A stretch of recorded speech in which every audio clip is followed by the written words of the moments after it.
Winning at home for the Phillies has been like stealing candy from a sleeping baby. No matter the score or situation, the offense has delivered at the opportune time. All facets of Phil's baseball have been connecting for an 8-1 home start, and sweeping out the Pirates is the next step on the ladder.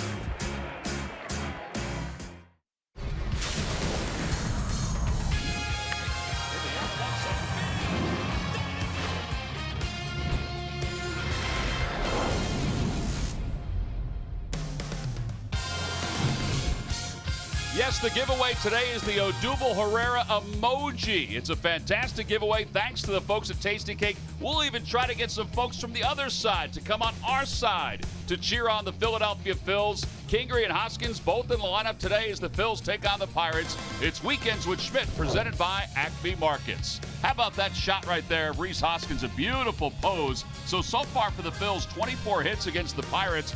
15 runs, 2 home runs, including the one yesterday by Reese Hoskins. Hi, everybody. I'm Tom McCarthy, along with Ben Davis. He's going to talk about today's starting pitcher in just a little bit. And Mike Schmidt, who's going to talk about the Phils' mainstay in the middle of the lineup, and that's Reese Hoskins, who, since he's come up, has done everything the Phillies fans would have wanted him to. Absolutely. And you mean since last year when he came up. Reese Hoskins, what can you say about him that hasn't already been said? Hopefully we'll find some stuff as time goes on. But, you know, he had the prototypical at-bat in yesterday's game as their cleanup hitter.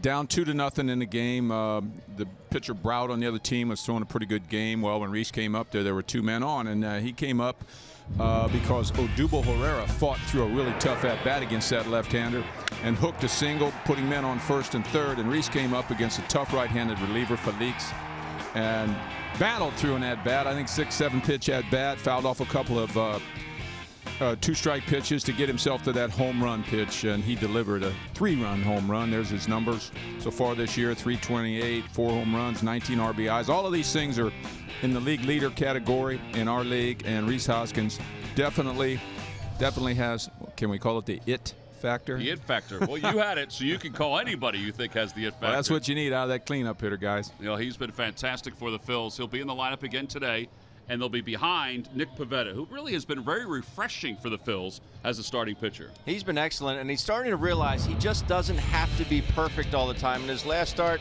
against Atlanta, very good fastball. Didn't have that breaking ball that we've been accustomed to seeing, but he threw a couple good ones, but predominantly did it with a fastball. The pitch count got up a little bit. Unfortunately, had to come out after those 5 innings, but he was pretty darn good. And I told him after that start, I said, that's something you're starting to figure out. Even when you don't have everything, you're still able to make it through the ball game. All right, so last 3 starts, 17 2/3 innings, but no walks. And overall, he has only 2 walks this year, 18 strikeouts in those 17 2/3 innings. So the Phils hope that their starting pitching can continue the run, which has been unbelievable over the last 10 games. Pavetta will be opposed by Trevor Williams, making his 5th start. He's among the league leaders in ERA, coming in with a mark of 1.93. Well, it's a beautiful day here in Philadelphia, and because of it, we sent Murph out.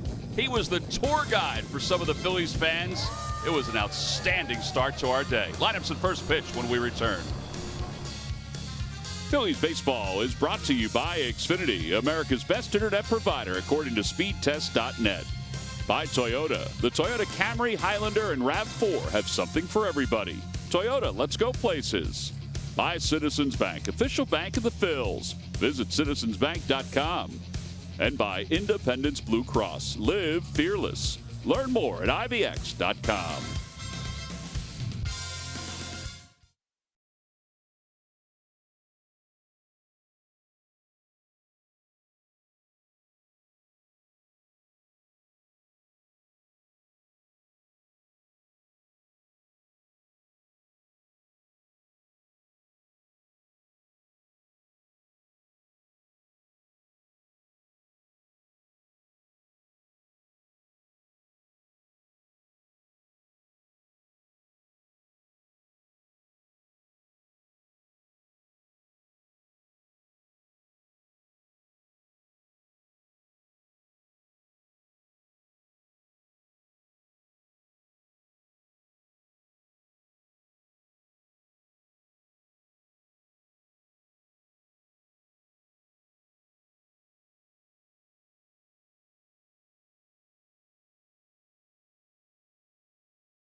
Sign an autograph for Mary Wood. Now, Mary's wearing the emoji hat given out thanks to the folks at Tasty Cake that has Odubel Herrera's emoji on the front of it. She was part of the starting 9 here at Citizens Bank Park. Let's take a look at the Pirates lineup, brought to you by Xfinity, America's best internet provider, according to speedtest.net. Sean Rodriguez leads it off for a second consecutive day.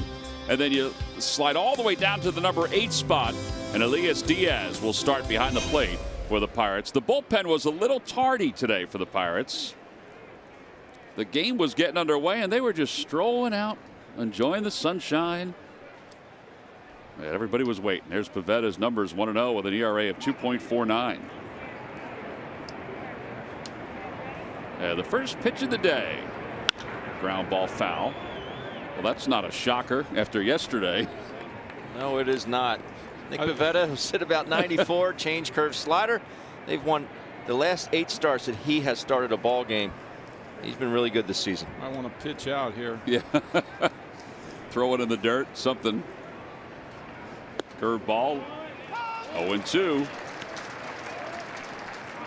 Yesterday, Aaron Nola kind of started to pitch backwards a little bit, but boy, he still had a good fastball in yesterday's game. No balls and 2 strikes to Rodriguez, who is 2 for 4 in the series. Swing and a miss. He got him.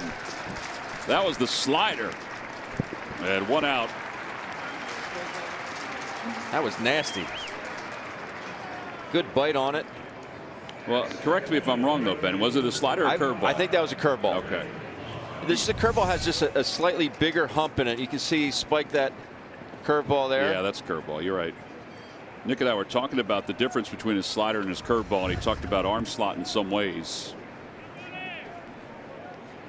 So 1 away for Gregory Polanco, who is 3 for 11 in the series.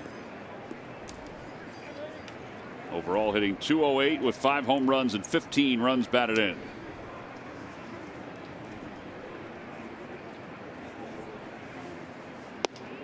At the knees.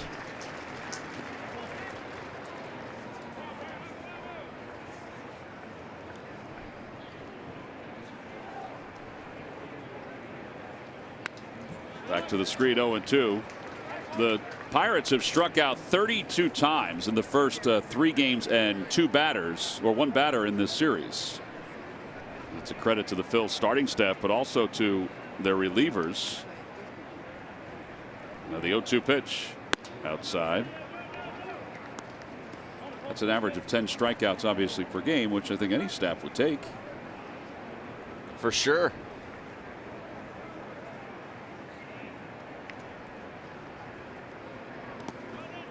Two balls, 2 strikes. Gabe Kapler's team is a game out of first place in the National League East.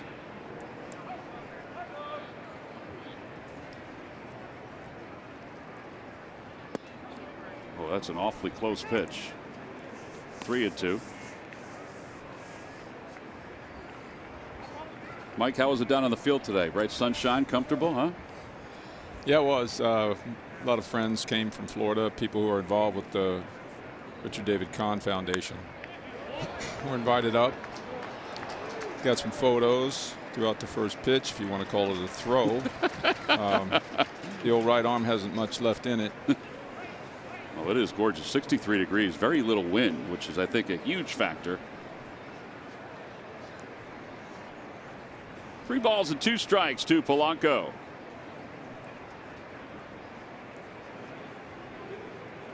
Swing and a miss. Back-to-back strikeouts, 2 outs. Built for baseball, presented by T-Mobile. And Mike, of course, has been built for baseball his entire life. And there he is, throwing out the first pitch to Reese Hoskins.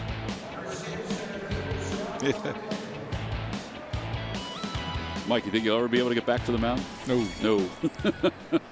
Too many throws. Too many golf swings, too many throws, just too much in that right shoulder. Here's Starling Marte, and he swings at the first pitch and fouls it. He's got a piece of nap.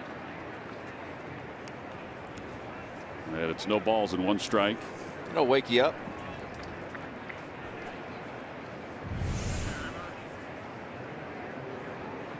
Ooh. And when the ball goes straight down like that, that's not good.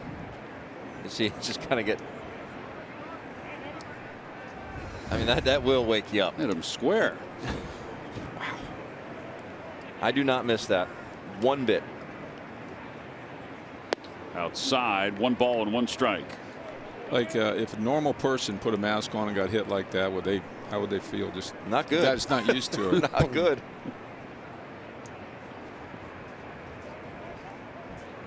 Broken back ground ball left side. Kingery is there. Yeah, that's a nice first inning. Yes, it is. For Nick Pavetta. 1, 2, 3 go the Pirates. 13 pitches. Includes a couple strikeouts. On to the bottom of the first. Phil's coming up for the first time.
To speedtest.net.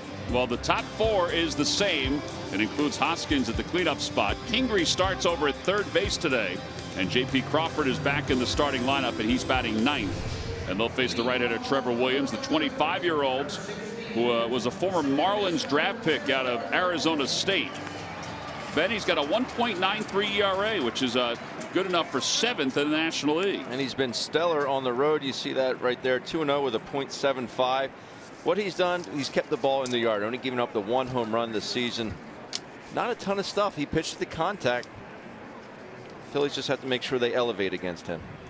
They'll face Cesar Hernandez to lead it off. Cesar's had a good series. He has a couple runs scored, 3 RBIs. And the first pitch is out towards center field. On the run is Marte, and he's going to get to the spot and makes the catch look very easy. Yeah, there's 1 out. That ball was ripped. It sure was. I thought he was just gliding under it and then had to really reach up and make the grab. Good closing speed. Good play by Marte. First pitch of the game. To be able to run that ball down. Another yard. That's a home run. Cesar with an 0 for 5 yesterday, and but he hit a couple balls hard. Well, now Carlos Santana, who's got some new spikes on today. They're allowing the white spikes now? I guess. It's like he's in an all-star game or something, Mike. Well, he used to have the 55% rule or something like that, where 55% of your shoe had to be your team color. Yeah, I don't think he's hitting that 55% rule. 2 balls and no strikes. Unless you say the team color today is white, well, because that's what it is. We are home. They're wearing the cream-colored unis, though. Santana hitting a .159. Outside 3-0, 4 for 13 in the series, but 8 runs scored.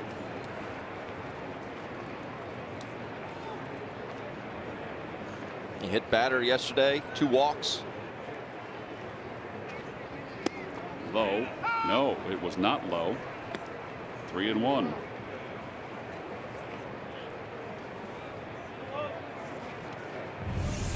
PJ Wheelhands will tell us whether it was low or not. No, it was a strike. Yeah, there's ball 4. First walk issued by Williams. That's the 11th of the season. And now Odubel Herrera's coming up. Well, Santana has the second highest walk rate in the majors. They're all National League guys.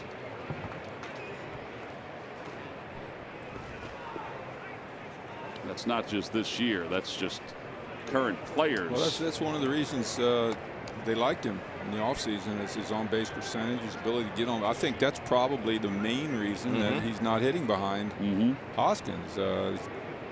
Gabe must think he's better for the team as an on-base guy. You throw you 70, 80 walks out there.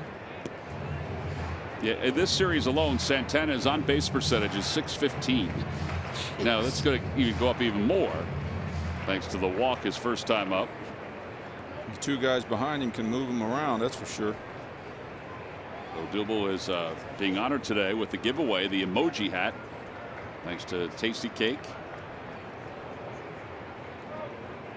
Can't say enough about that at bat Odubel had last night in front of Reese before the home run. And even the contact he made, we talked about that. Yeah.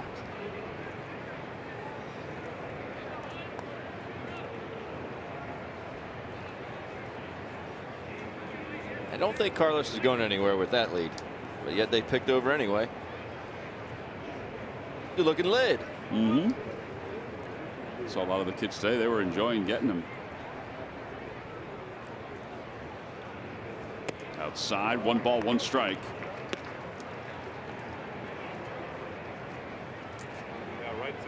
Last outing for Williams was the 17th of April against Colorado. 6 innings, 4 hits, and 2 earned runs. He did walk 3 in that game.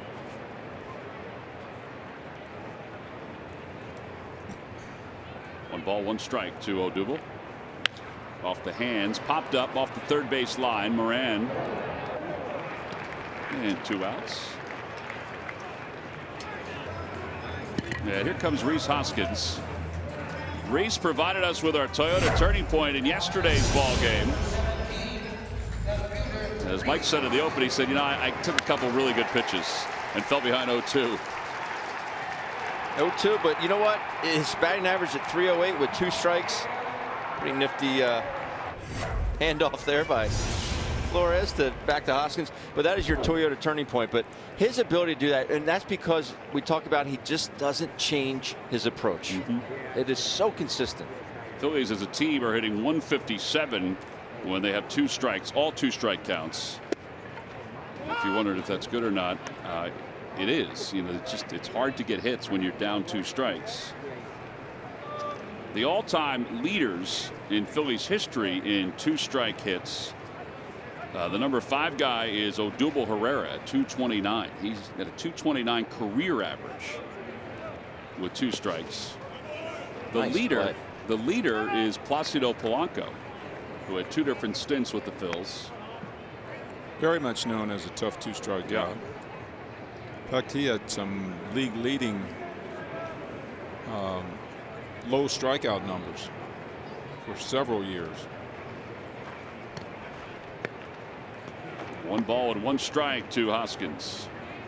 Back when they used to talk about who's the toughest guy to strike out, and Ron Hunt one time. Oh yeah, he also got hit by a lot of pitches too. So who is that player now? As far as the Phillies go? Well, no, just in general. That's a good question. Would I think Joey Votto would be considered. Yes. Anthony Rizzo, I think, is one of the top guys too. D. Gordon? Could be. Here comes Carl with some information. Swing and a miss, 2-2. Carl's pulling down Ron Hunt's numbers right now.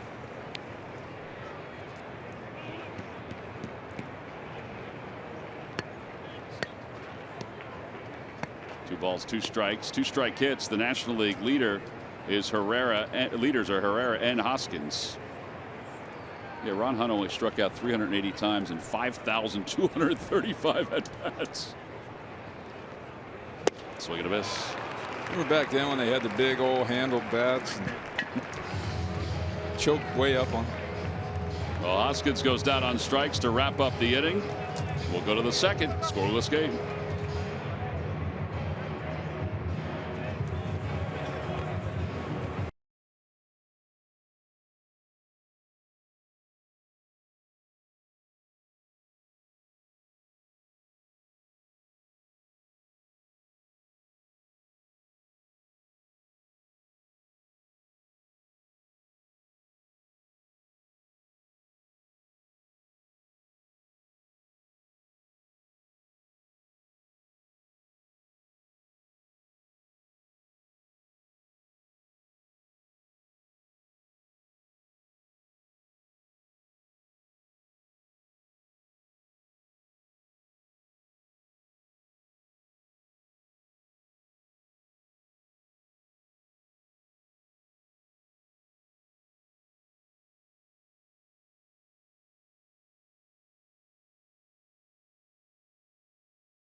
You never have to miss a moment of Phillies baseball with the NBC Sports app. It's easy to download and install so you can catch the Phils on all of your devices. It's a big day here in Philadelphia. It's a big day in Pittsburgh, too, because the Pirates are playing here in Philly and the Penguins are playing in just a little bit across the street against the Flyers in the opening round of the NHL playoffs. I think they'll all go back on the same plane. Depends on what the outcome is across the street. Dickerson fouls it away. It's 0-2.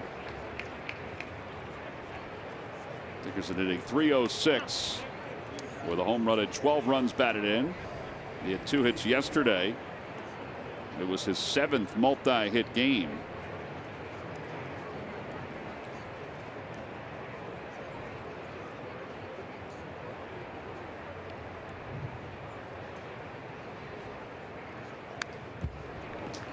How did he do that? He kind of smirking right there. That was a short stroke. Just to get a piece of that.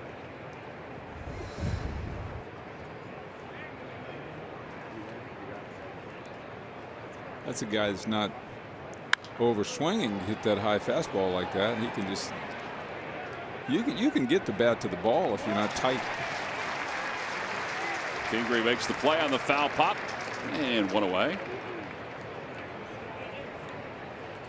Time now for our Nissan upgrade. Upgrade to the technology of tomorrow today. And the Phillies starters, the last 11 games, 3 runs or fewer. And all of those 11 games, the longest streak since 2011, when Halladay, Lee, Hamels, Blanton, and Kendrick were the starters. Pretty good rotation. Sure is. David Freese now the hitter. The opposition is slugging, which is a huge number because of extra base hits, but slugging only .320 against the Phillies. That's first in the National League and second in Major League Baseball behind the Red Sox staff. 2 outs. Kingery showing a nice arm over there, accurate over the top. Kid can play anywhere. Here's Colin Moran, who's 2 for 11 in the series.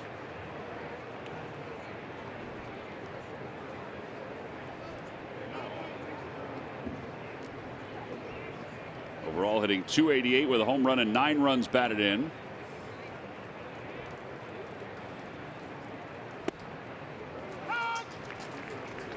So a question, McCutcheon. Who did the Pirates get for him? Any name players or? That's a good question. Went to San Francisco.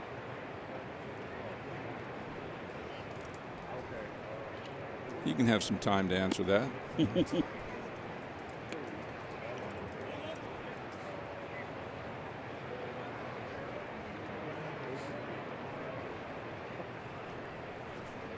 Just wondered if we were looking at any of them here in the lineup today. Nothing in the lineup today. You got Kyle Crick. Yeah, the pitcher that pitched yesterday. Outfield prospect Brian Reynolds.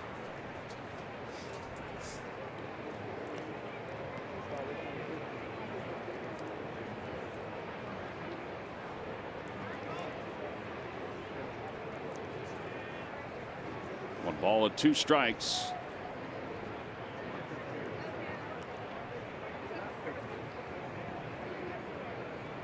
Swing and a miss. Strikeout number 3 for Pavetta. 6 up, 6 down for the Pirates.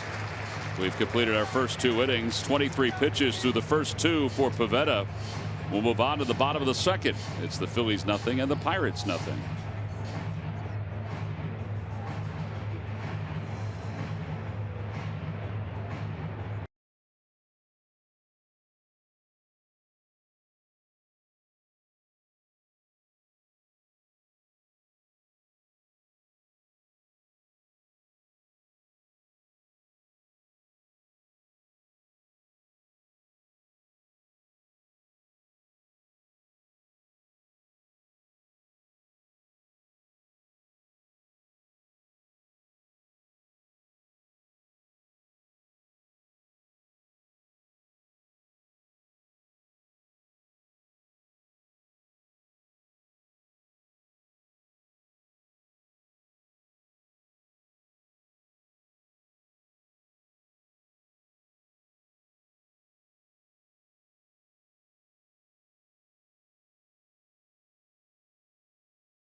After the game for a free post-game concert featuring Zed, a very talented artist. Order your tickets now at Phillies.com.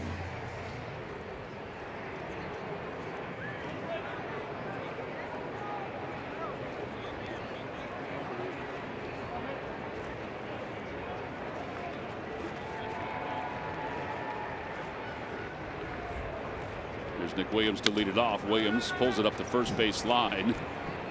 And 3 unassisted, 1 away. How would you guys approach somebody like Williams in all seriousness?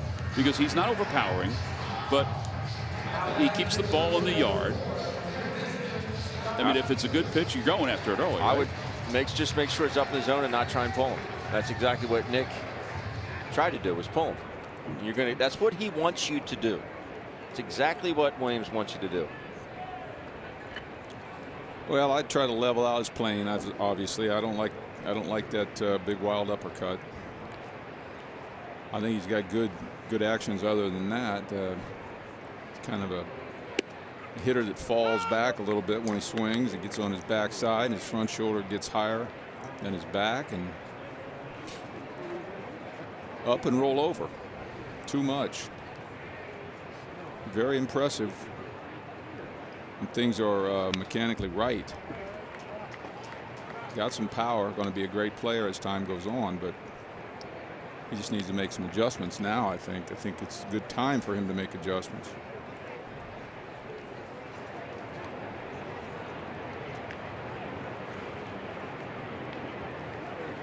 The ball's at 2 strikes to Kingery. Swing and a miss. 2 strikeouts and 2 outs. I would approach him the same way like Ivan Nova. You know you're going to get a ton of strikes, but just because he throws a ton of strikes doesn't mean you got to swing. You know, make sure it's your strike. Try to go up and in. This ball just kind of cuts away.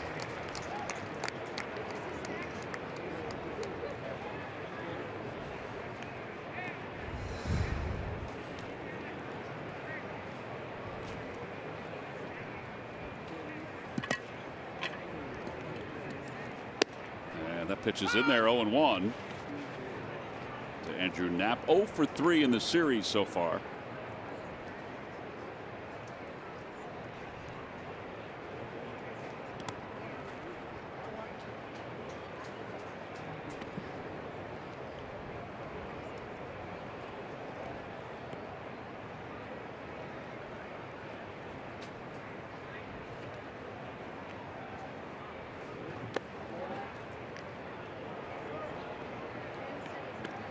I think Andrew has good basics as a hitter. Kind of a quiet stride. Stays on his backside. But then that bat comes through the strike zone on an upward plane.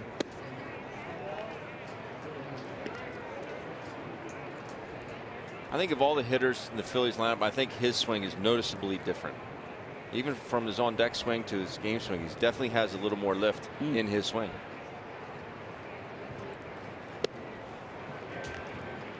Three and two. That was a good example right there of how the hard uppercut swing is.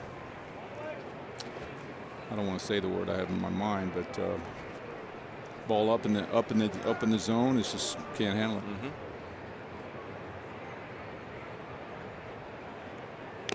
Got him. 3 strikeouts for Williams. And it's a 1-2-3 inning for the Pirates right-hander. We played our first 2. We'll move on to the 3rd.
great time. So I am now inside the ballpark. These folks got to enjoy a pregame party as well, where they met Tom McCarthy and Ben Davis and Sarge and Mickey Morandini.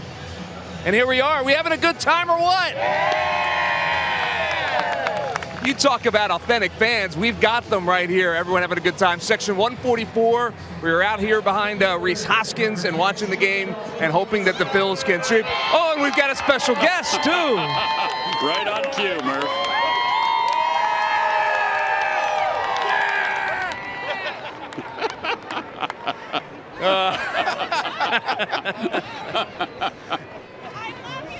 Oh, it's so great. Yeah, we got a chance to meet the folks a little bit before the start of the ballgame. They're all smiles. Murph, they said you did a great job as the tour guide coming down from Center City. Well, thank you very much. It was a lot of fun, a lot of energy, a lot of great questions. We did a Q&A on our way here. So what better way to spend a Sunday than on the bus and then down here at a ballgame? Are they cheering you or the Fanatic? I'm fairly certain it's not me. Couldn't ask for a better day, huh, Murph? No, you really couldn't. Really could not. Oh, it's pretty cool. I mean, someone check his ticket. Somehow I don't think it's going to matter, Murph. 0-2 pitch to Mercer is fouled back. Some of the fans, though, Murph, they said, oh, Greg Murphy was awesome. Ricky Bottalico was awesome. They just liked hearing a bunch of stories, and they just had a ball. Oh, no. This is not going to end well. Oh, boy. This will not end well. No, it's very dizzying, too, by the way. Swing and a miss. Pavetta picks up his 4th strikeout. I can't believe Matt gave up that camera so quickly. Giving it up might be a strong term. Oh, that's so great. Murph, make sure everybody say happy birthday to Mickey while they're up meeting with the fans. Meeting with us. I'm sorry, say that again, Tom? Did everybody wish Mickey Morandini a happy birthday? I don't know. Did you all wish Mickey Morandini a happy birthday? Happy, yes, they did. Happy birthday, Mickey. There's Diaz, and he'll take a fastball outside. It's 1-0. 7 for 14 as a starter is Diaz, hitting a .412. And he hits that one the opposite way, and another base hit for him. So 8 for 15.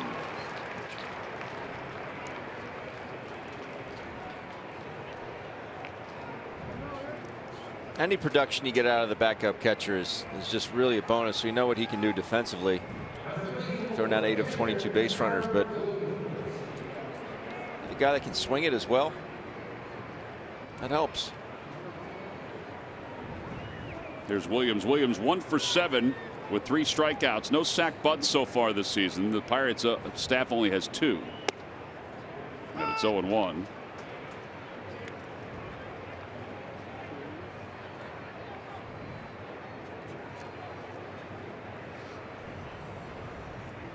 If you could attack here, see if you can pounce, you might have a play at second base if the bunt is firm. Catcher on first base. Outside, 1 ball and 1 strike. I used to go in there as far as I could. I mean, I would stand past the pit, you know, in front of where the pitcher's mound goes over to the third base line. Mike, was that you? I want him to swing. Was that you instinctively to do that, or did somebody tell you at a young age to do that? Because there's a lot of third basemen that just won't do that. They're not comfortable playing that close in. I was a kamikaze. Yes, you were. 1 ball and 2 strikes. And then I went like this when the ball went by the hitter. But I wanted him to swing because I knew if he swung, he'd end up with 2 strikes and then he'd strike out.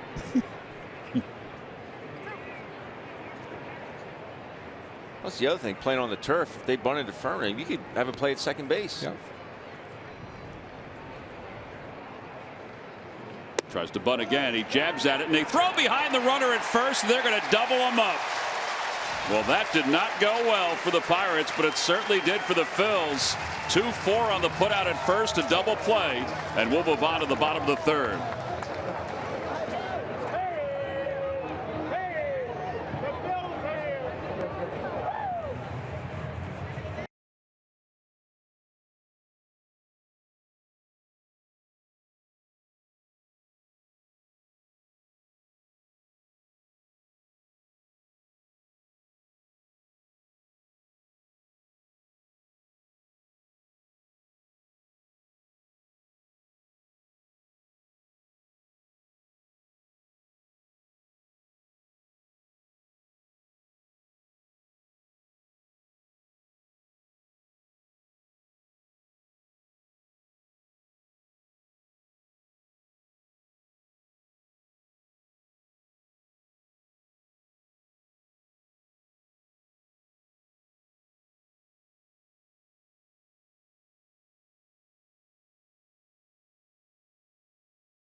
Inning. Sure was. Williams bunts through it. Diaz gets picked off at first. I don't know where he's going on this. You got to make sure the bunt gets down first. That is your Hyundai defensive play of the game, brought to you by your local Hyundai dealers. So bottom of the third inning, Nick Pavetta leads it off.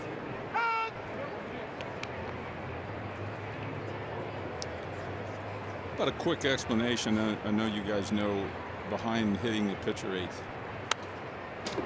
Well, I think it depends on who the pitcher is. Gabe has said that if he feels like the pitcher can handle the bat, then he put him eighth. But he wants to either get the pitcher on, if possible, or J.P. Crawford on, because he wants to give Carlos Santana and Odubel Herrera and Hoskins more opportunities with guys on base.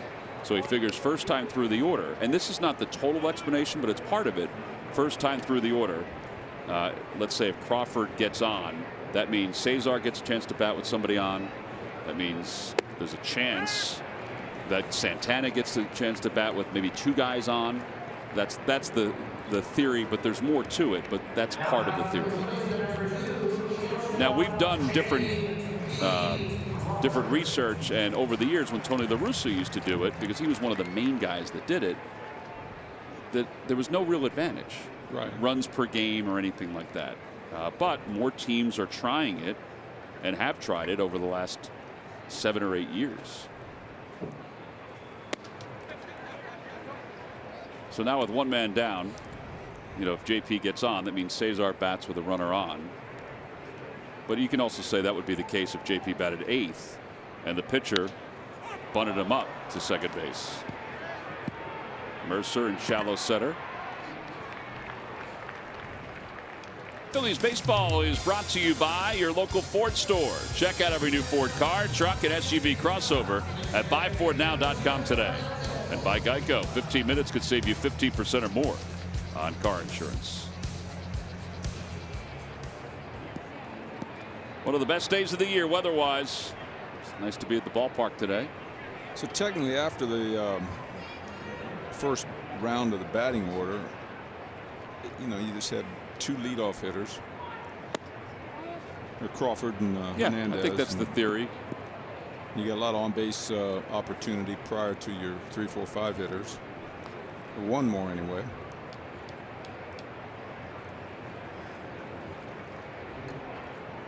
Low.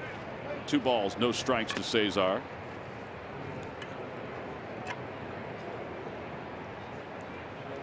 Cesar flied out to deep center field his first time up.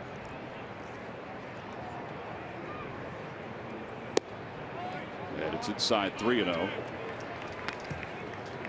Yeah, I can't tell you I've ever been a proponent of it. Right. But it's one of those things as a manager. They have so many numbers downstairs that they have more than we do, that there's something that they like about it to give it a whirl every so often. 3-1. A little bit of a delayed call by Nick Lenz. Pitch cast presented by PJ Wheelahans right at the top of the zone.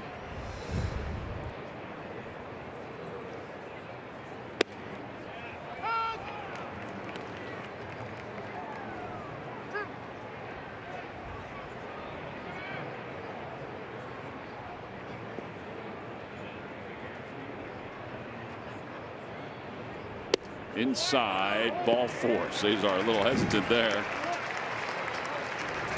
Great at bat. Has one job, get to first base.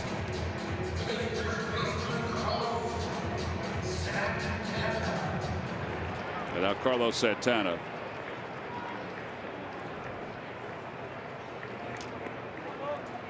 This might be a spot where you see Cesar take off with 2 men down.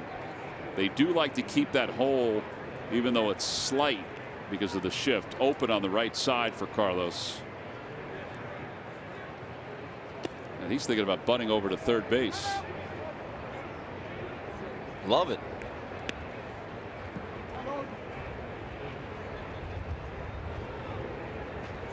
The best part about it, if all you have to do is get it down, literally that's all you have to do, and it's a knock.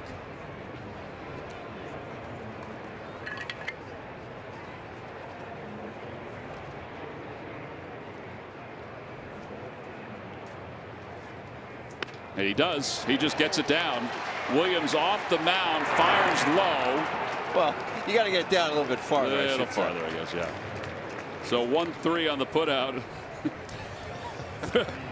Yeah, I think it's a little harder bunt than that. I don't like it. I don't like it. He can hit home runs. There's 2 outs. We'll go to the 4th.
Sean Rodriguez leads it off here in the 4th, and it's 0-1. Rodriguez takes the slider off the outside part of the plate. It's 0-1. And takes a hack at it. He struck out his first time up.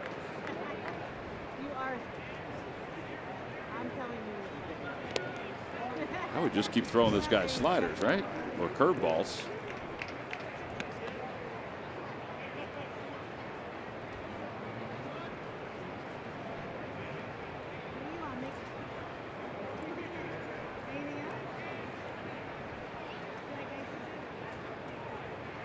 Why not? That time he let it go by. It's 1-2. I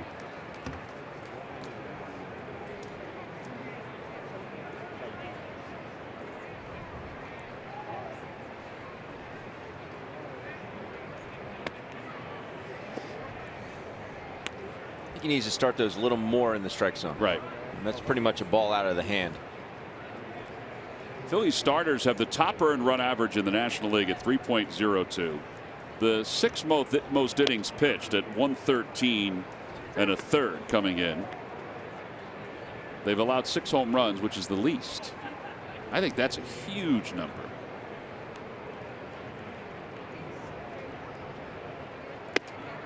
And just missed with the curve, so that'll be the first walk issued by Pavetta.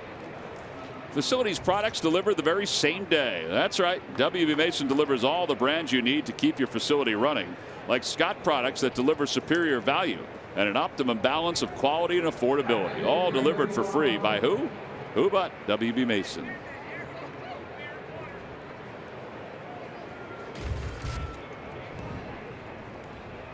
Here's Polanco, who struck out his first time up. He had a 7-pitch at bat.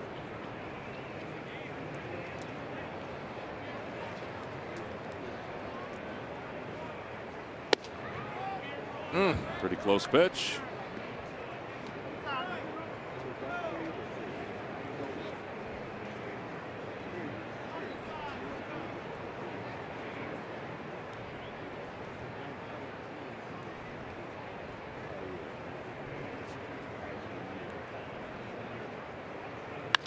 Fly ball left field. Reese Hoskins has a slow trot over to get it because he hadn't played perfectly. And 1 out. Phillies have been able to get that pitch in on Polanco the last couple games. He's just not making the adjustment. Kind of cuts the ball in half and just hits a little slice out to left field.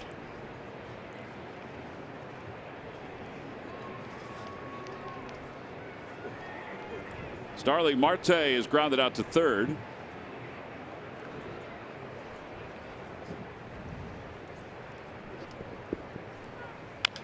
Bouncing ball foul. Pirates, after yesterday's game, were lamenting what's gone on in the last 6 games, the 3 against the Rockies and the 3 here, because they were sitting atop the National League in a lot of offensive rankings coming into this series. But they've scored just 15 runs in their last 6 games. And they scored 10 in one of those games. So their offense has been sputtering since the Rockies series. They're hitting under 200, counting today's action. That's been good for the Phillies because their pitchers have been able to handle them.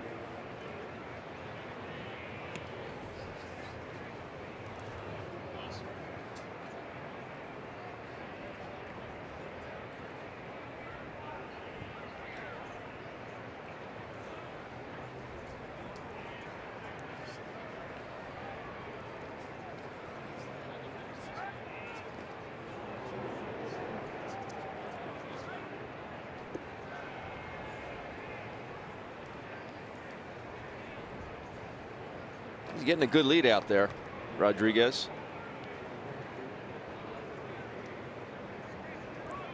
He started, then stopped, and the ball's grounded foul.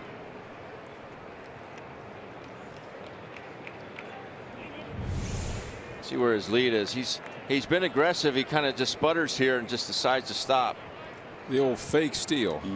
But I've noticed his secondary lead. He does the same thing every pitch. It's very aggressive. It's textbook, is what it is. He's not out there taking anything for granted.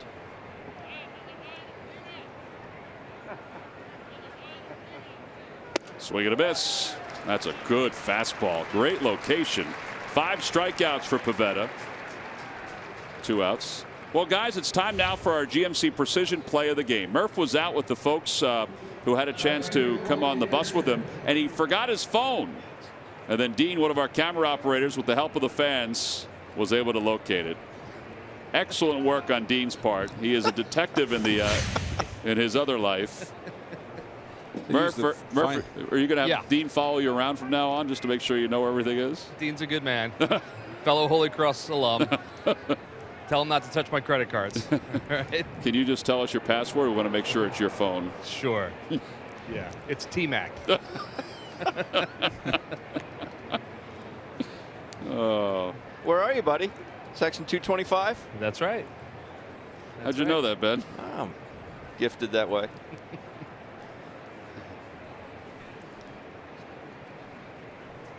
Well, thanks to Dean, Murph can take your phone calls now. Everybody call him and text him. Thank you, Dean. 1 ball, no strikes to Corey Dickerson. We've all been there. Ben was there today. He was there this morning. Twice. Didn't know where his phone was. You do the iPhone app? Find your iPhone? I'm going to use the app if I don't have the phone. You can use someone else's phone? Yeah. You know, even better than the app is Dean. Just use Dean. If your phone's lost, you don't have your phone. So you have somebody else call you. Or use the app on your iPad, on there your you go, computer, which says find my iPhone. 2-0 pitch. Outside 3-0. I'm sure you know that. Thankfully, I've never had to employ that. Well, and if you ever have to again, just call There Dean. you go. Just call Dean.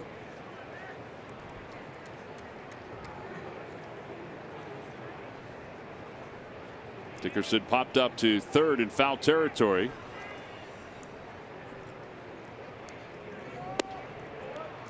Just missed. Ball 4. Second walk of the inning. Streaks were made to be broken. Make history and win $5.6 million.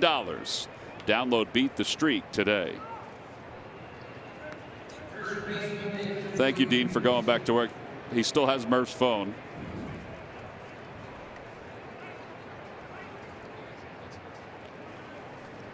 You guys need anything purchased? Murph's credit cards are right there.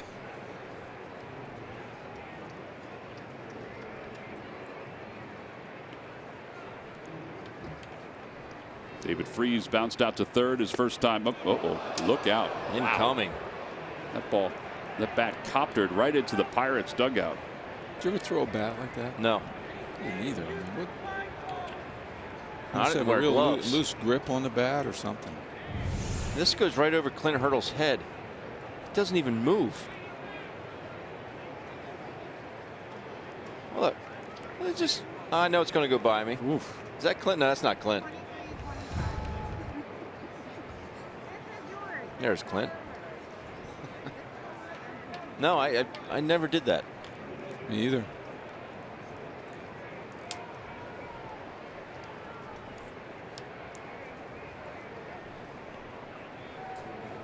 They used to have a guy named Jay Johnstone that used to throw his bat at the ball. And I've seen him get hits. Chase would do that from time to time. Yeah, he would. A pitch that's just a bit low. 1 ball, 1 strike. He used to strike out all the time and let his bat go, but I've seen him just throw his bat at the ball and bing, get a piece of it. Foul ball. I've seen him throw his bat at the ball and get a hit.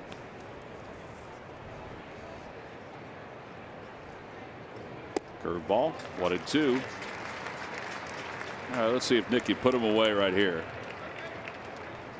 I was having this conversation with Nick the other day. I told him, I said, both your breaking pitches have been outstanding, but I'm having so much trouble figuring out which one's a slider, which one's a curveball.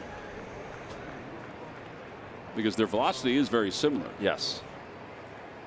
Strike 3 called right down the chute. That was an easy one to figure.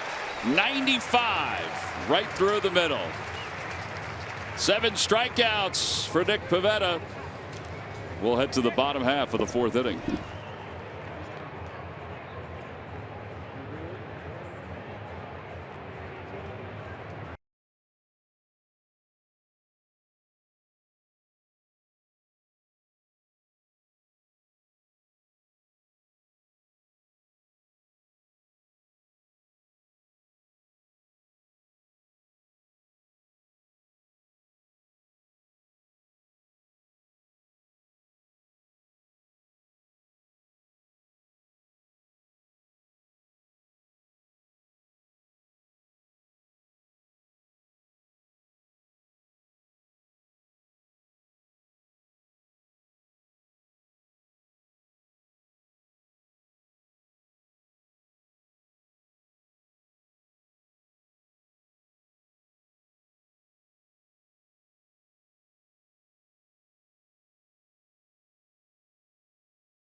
Responsibly at Buy Nissan. Shop Choose Nissan.com.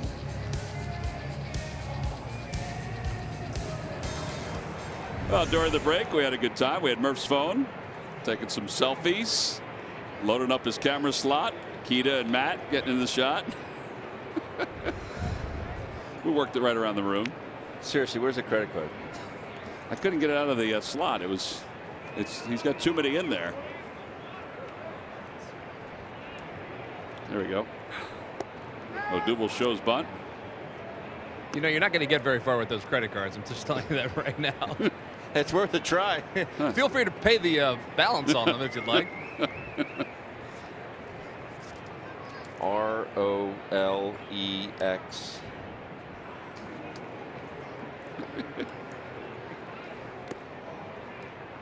1 ball and 1 strike. Odubel's first time up popped out to third base in foul territory.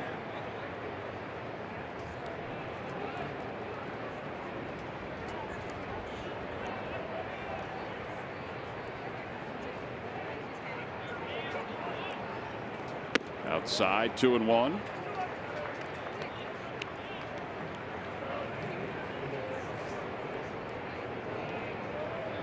Odubel now 5 for 13 in this series.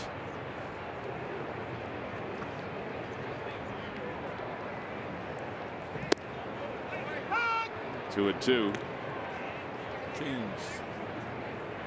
It's good to lay off that pitch.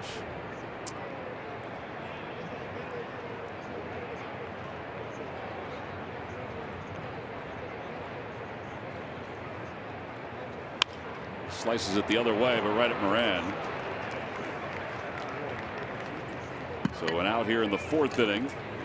And that'll bring Reese Hoskins to the plate. Good hitting. Cut the hands back. Uh-oh, Scott and Larry now have the phone. Doesn't look like they're doing a picture. They're doing video. Happy birthday to Gus Fransky today. That's right. Gus is 8 years old today. 8 years old. Scott had a, what was it, a chocolate chip cookie cake. Oh man, that was tough not to get a piece of that one. As Hoskins takes low. Murph, they got your phone, buddy. He's like, I'm dreading looking at these photos. Those are going to be the best pictures he has in that phone. Delete, delete, delete. Oh, I like this one. That's a keeper. 2-0.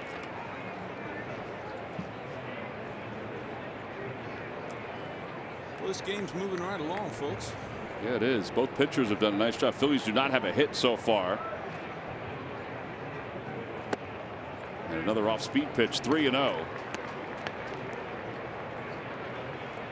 Nick Williams is on deck. Let him swing one here. Yes.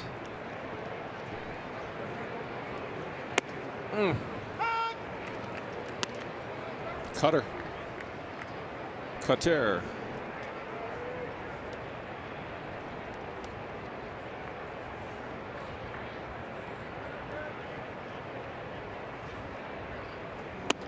And ball 4. Third walk issued by Williams. And it's the first time today the Phils have had the leadoff batter aboard. All right. Time now for the Ram Truck Stump the Fans trivia question. Log on to Phillies.com. Go to the fans section for all the information. Please submit your answer on the subject line. Guys, the question is, who was the first player to win multiple batting titles with 2 different teams? I like this question. Multiple batting titles with 2 different teams. Multiple. Yep.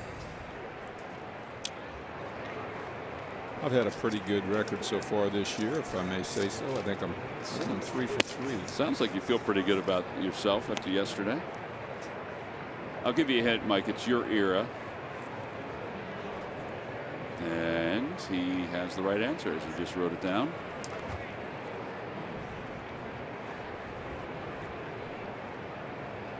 Nick Williams up. He's got a tie to this club with playing. Yes, he does. Multiple teams. Golly, was he? Our careers spanned pretty much the same time. By the way, just a correction. I said that Hoskins, the first time the Phillies had a leadoff batter board. Obviously, there's one out with Odubel lining out to third. 2-0. So we had our Geico This Day in History the other day, and I had texted Schmitty. He hit 4 home runs in one day in Chicago, and the next day, was it the very next day? It was. Yeah, the very next day he hit number 500. No, I hit. It wasn't the very next day. The next day I hit a home run. I don't think it was the first time up, but it was 5 home runs in 2 days. So you, at Wrigley, you hit 4 in a row. I can't even, like, I can't even imagine that. You know, it was a day like today, with a little breeze blowing out, and you know, a couple of them were legit home runs, but a couple of them were line drives. Might not have gone out of the ballpark. Like the one to right center. You hit that one good. I remember a high fly to left, right. And you know, not all 4 of them were what I would consider legitimate home runs in normal ballparks. Well, it was a perfect storm. Right. And what was funny about it, you hit 2 off Rick Russell that day, and then 1 off his brother. That's right. A bad day for the Russells. And the other one off a guy named Garman.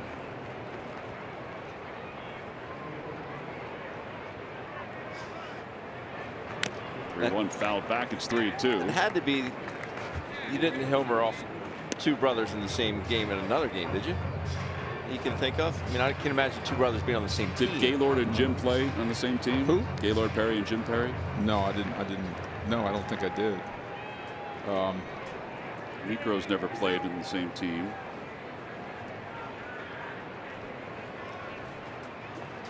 Funny enough, I had a shot at 4 one other time against the San Francisco Giants at the Vet. I had 3.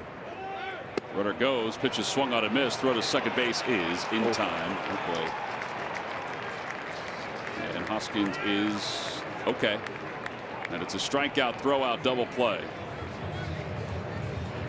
And that, excuse me, and that had a chance at 4, but I didn't get it. We go to the 5th. It's a scoreless game.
In the food lines, you got Chickies and Pete's crab fries, Tony Luke's, or a Hatfield hot dog. Good for any home games in April, the rest of this month, and September. Order as many times as you like. Go to Phillies.com/studentsteal for more information. Colin Moran leads it off. Just 1 hit between the 2 teams so far. Moran struck out his first time.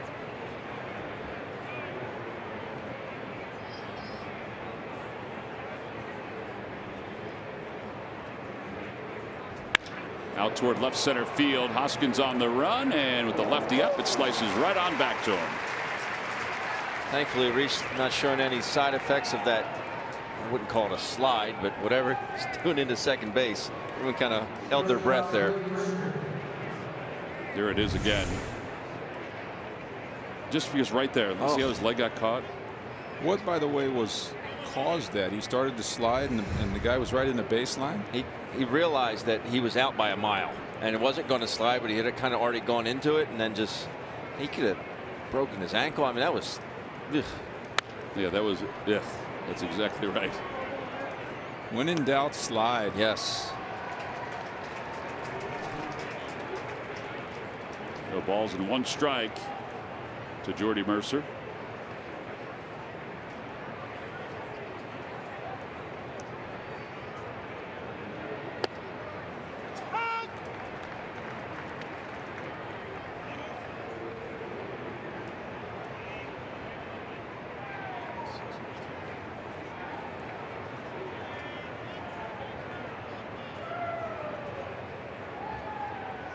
Broke his bat, obliterated.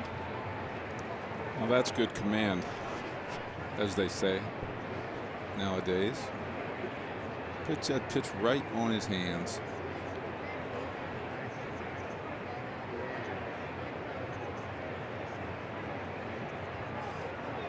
An ash bat. You just don't see him anymore. You could tell just by the color? By the color and the grain. You won't see the grains on a maple bat.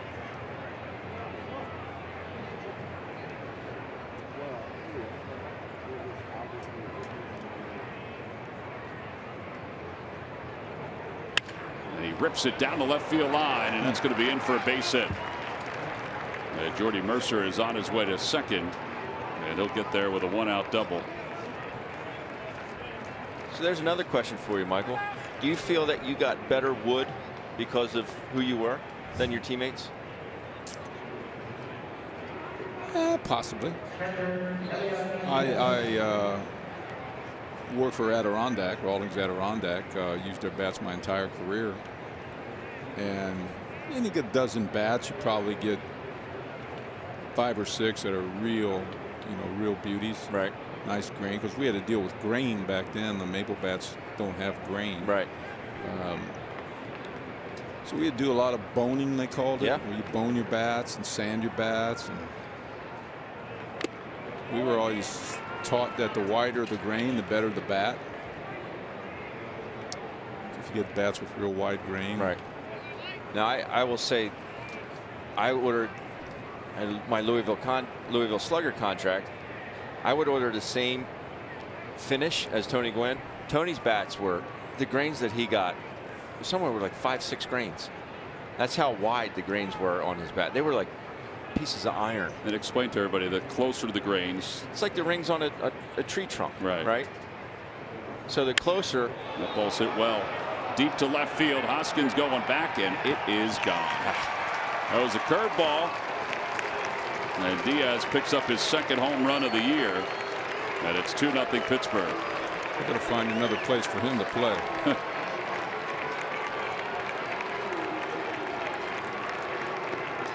Ball was hit well, breaking ball, right? Mm-hmm. Boy, he followed it perfectly right into the barrel of the bat.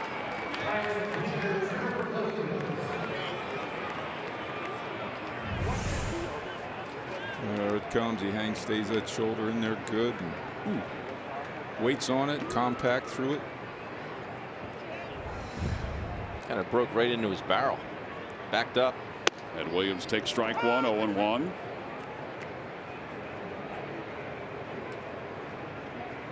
But Tony Gwynn would get the bats that he got. Wider the grain, better? Wider the grain, the better. And it just seemed like it was harder, and they didn't splinter as much. The more grains you had, the more it would splinter. Now I know, like Chipper Jones, he was into the straighter the grain. How straight, he always thought that he got harder bats, how straight the grains were. Ground ball to shortstop to his left, Crawford. Unfortunately, the pitcher was running, so Santana had time to leap and come back down.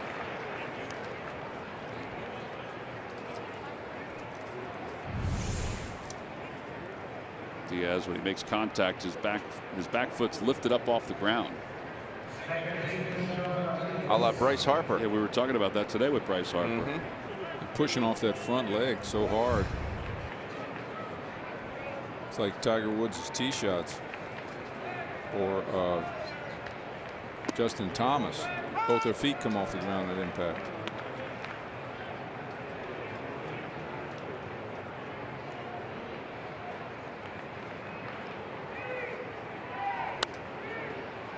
Oh, and 2.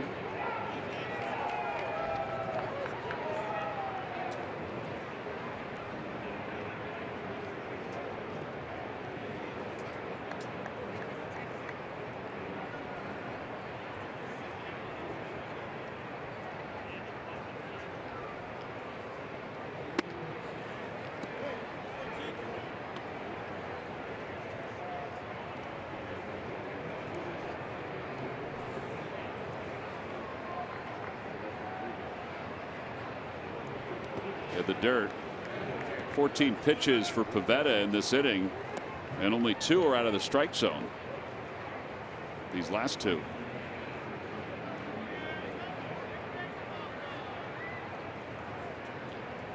Two balls and 2 strikes to Rodriguez. And now 3-2. Got ahead 0-2 on him last time, and he walked.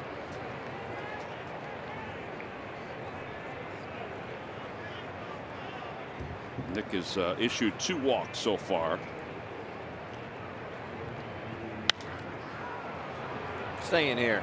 Santana over toward the railing and makes the grab as he bounces on top of the signage in foul territory. Great concentration, a last-minute peek to see where he was, and then able to hang on. And that wraps up this 5th inning.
Visit citizensbank.com. Lehigh Valley defeated Durham 8-4. Mitch Walding a double and 3 walks. De Los Santos with another bushel of strikeouts for the Iron Pigs. Reading lost to New Hampshire. Marrero had a single and a walk, and Lakewood lost to Delmarva 5-4 in 10 innings. Mitch Walding, stud third baseman, right? He's having a good start to the year offensively. As Kingery takes inside as we begin the home 5th. He's off to a decent start. Cousins is off to a decent start. Is he? Mm-hmm. Valentine had a couple hits in yesterday's game.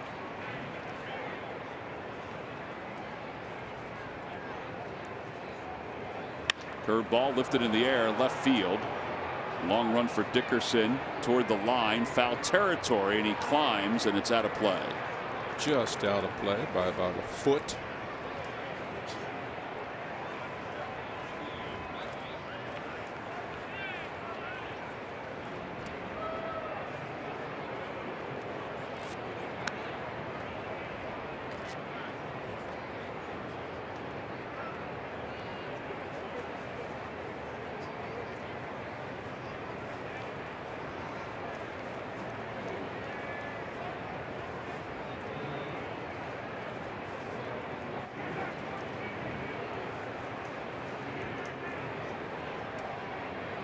Swing and a miss, 1-2.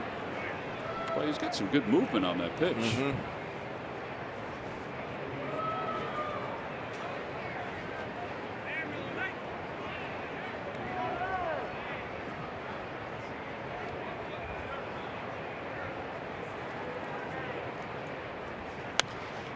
Kingery serves it down the right side and out of play.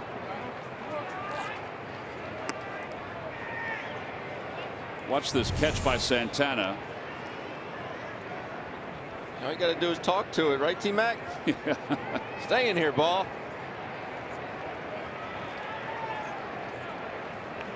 See, right there, he took one last peek, and then he got to find the baseball again.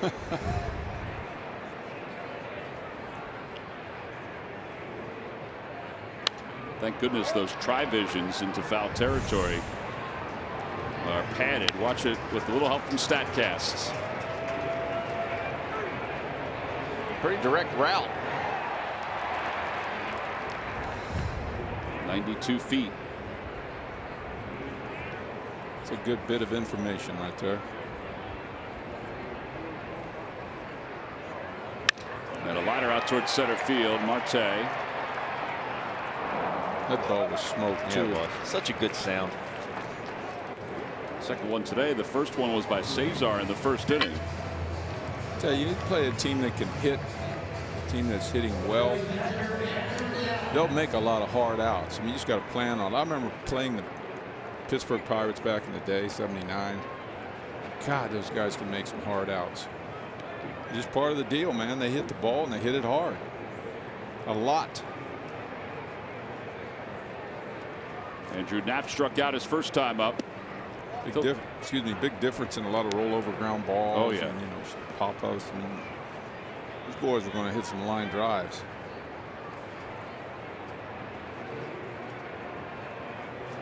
Well, think about a couple of the names that we've thrown out there that play together. Stargell yesterday, Madlock, Dave Parker, Rennie Stennett, Bob. The heck was that guy's name that played first base? Here we go again, right? Galapagos gang out in the outfield. Al Oliver, who a lot of people think should be given some consideration for the Hall. Third walk, make it fourth walk, issued by Williams. Somebody named Clemente. Here's Pavetta.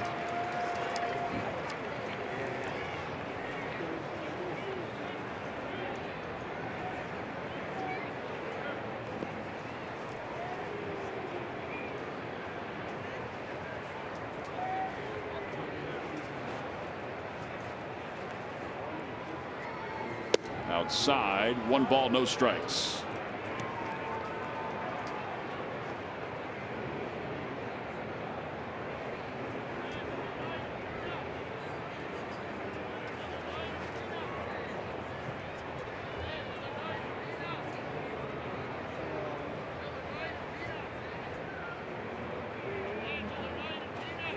Opposite way.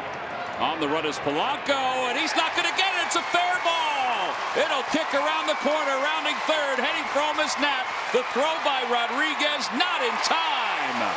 It's an RBI double for Nick Pavetta. It's a 2-1 game, and that's the first hit of the day for the Phils. Oh, yeah. Pavetta paints the right field chalk line. Looked like it hit off of Polanco's glove. Got a little downswing there. Yeah. No, it didn't. First big league RBI for Nick Pavetta. First extra base hit, too. And the pitchers, they love it. That would have been a time to consider a bunt, would it not? I thought bunt, but again, it's it's a little different view on what will work and what won't work, or what could work.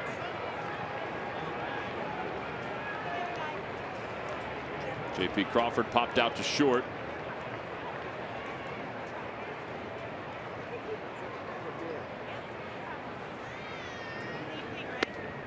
Low, 1 ball, no strikes. I think the coolest part about that was, so Nick Pavetta was busting it. So he gets halfway between first and second. He's looking over at Dusty Watson to see if he's getting waved or not. I mean, that's great. Well, and he could have, because the throw came home. Right. But pick up your coach. I love that. Because the play's behind him, he doesn't know. But to have a pitcher to have that wherewithal, he's not accustomed to running the bases. 1 ball, no strikes to Crawford. In the dirt, gets away and going to third base. This time is Pavetta, and he'll get there sliding. He's going to be all kinds of tuckered out. Nice base running. Good lead at second base. Saw the ball in the dirt. Got a couple of fro hops moving that way. And on third with 1 out. Tie this game up. Now I see why he hits 8th.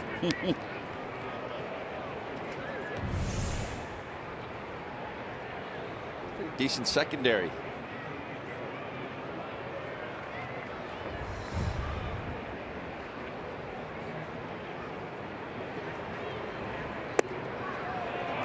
Three balls, no strikes to Crawford. Looks like we got one there, didn't it? Maybe. I know JP's a young kid, but I would green light him here. I would, because you have Cesar up, who's up next. Tough to double up. Let him swing it. And ball 4. That'll put runners on first and third. 5 walks issued by Williams. And here comes Cesar. He peeks into the dugout and see if maybe there's a trip coming. Ray Searage is off his chair, and he's heading out.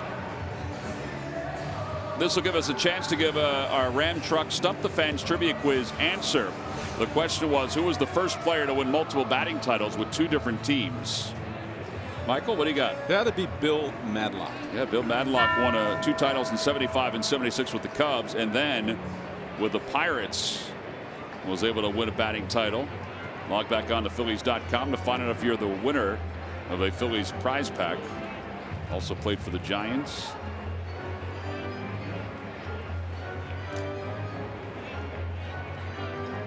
So Reese Searage out to chat with his right-hander. And Cesar Hernandez at the plate.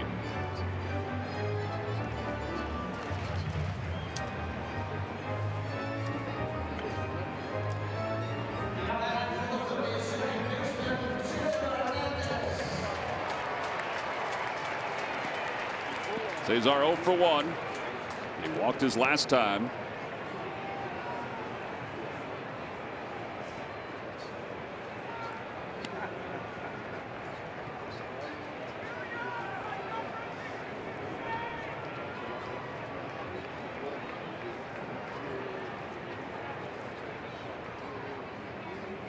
In the air to right field. That's going to hook. And hook foul. Well, he guessed right. He guessed a little too soon.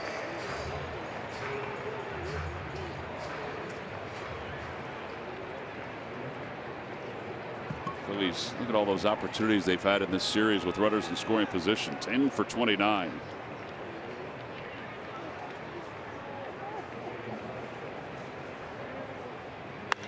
Pulled again, foul. And it's 0-2.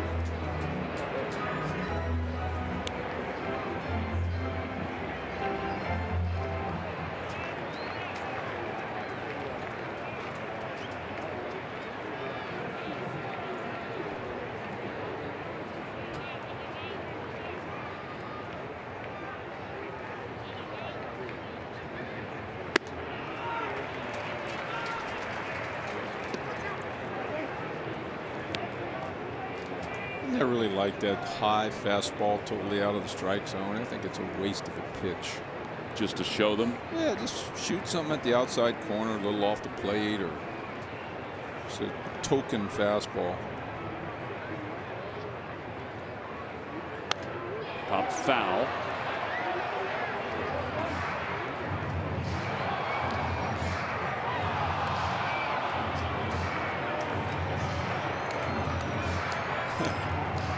He's a 3D fanatic. Up on the video board, trying to get the crowd to make some noise.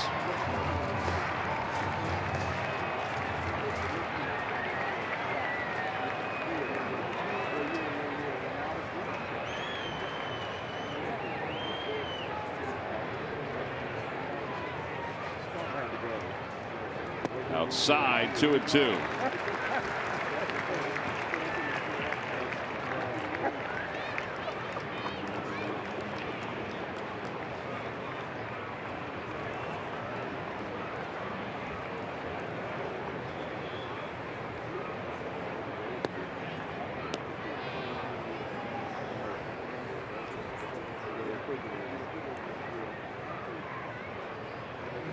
Pulls it foul toward the entrance of the Phillies dugout.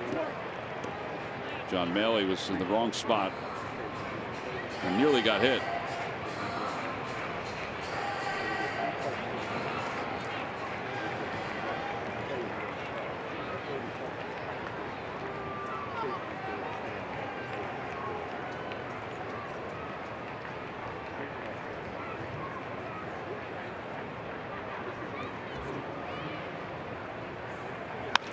Fly ball left field. Dickerson settling under it. Pavetta tagging from third. He's got it. Here comes Pavetta. The throw to the plate. It is not there in time. Doing everything. A sacrifice fly, and the game tied at 2. Doing everything. That ball just died as it came toward the plate. Yeah, a couple real good things there. Cesar Corso working that count, fouling off a couple of inside pitches. Staying alive, got the count to 2-2, and then did not try to pull that breaking ball. He just served it out to left field to get that runner home. Give Pavetta credit for being on third. Good base running, nice hitting, made the trip all the way around. He did have the wrong foot on the bag, but I won't begrudge him that. Ben, let the man enjoy a little talk about offensive excitement. Talk about value at the margins, though. First of all, pitcher hits a double, knocks in Andrew Knapp. Go, go, go. Ball gets away. Crawford at second base. He's thinking about going to third. He's on his way. The throw by Rodriguez hits the mound. But JP didn't know it was going to hit the mound. He thought he was going to be out, so that's why he went back to second base. That's unfortunate because he put pressure on that he would have gotten there. But he is in scoring position.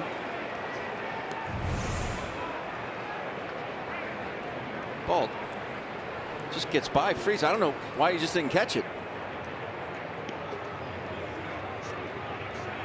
But JP did have the wherewithal to get back to second.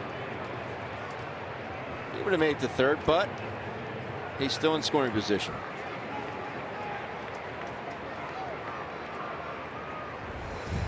And now Santana with a runner at second base and 2 outs.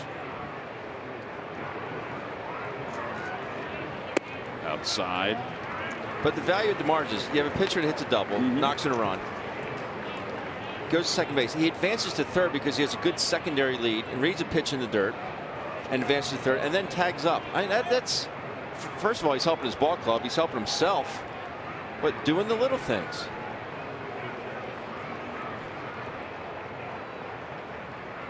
Here's the dirt. If it was a position player doing that, you say that's what he's supposed to do. But pitchers just aren't used to doing that.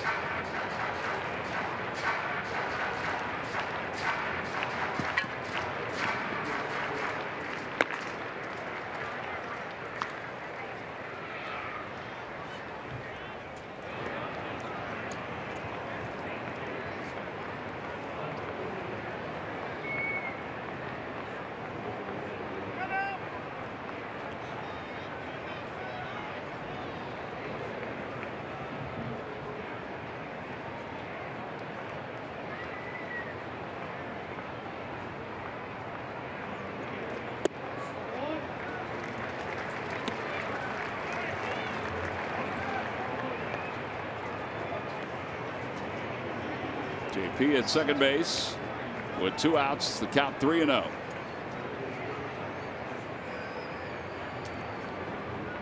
I turned him loose here. Without a doubt.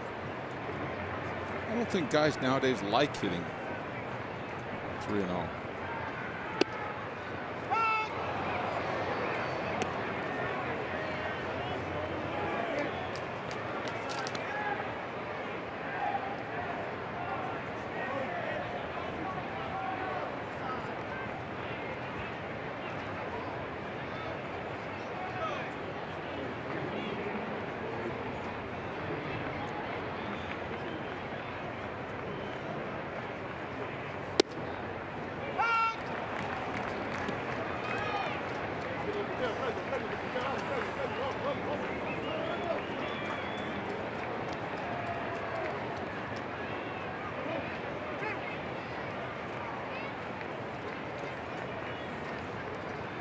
Clint Hurdle doing a little pacing in the dugout.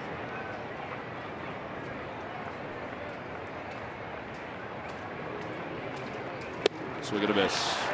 Santana down on strikes. Phillies leave one in scoring position, but they did get 2 to tie the game up. We have played 5. A 29-pitch inning. We'll go to the 6th.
Start in 2018.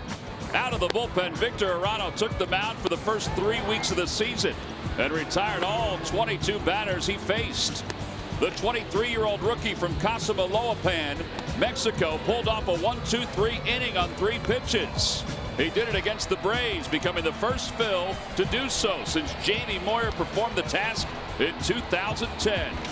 Arano has stepped up big for the Phils pen. And it's brought to you by Independence Blue Cross. Live fearless. Well, we move on to the top of the 6th inning. We might see Arano at some point today. Gregory Polanco will lead it off against Nick Pavetta. It's a 2-2 game. First pitch inside. 1 ball, no strikes.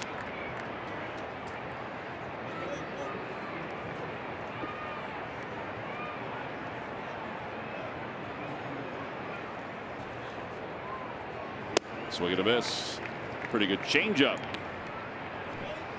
He won't throw a lot of them, but he starts throwing it like that. You may see him start to pull the string.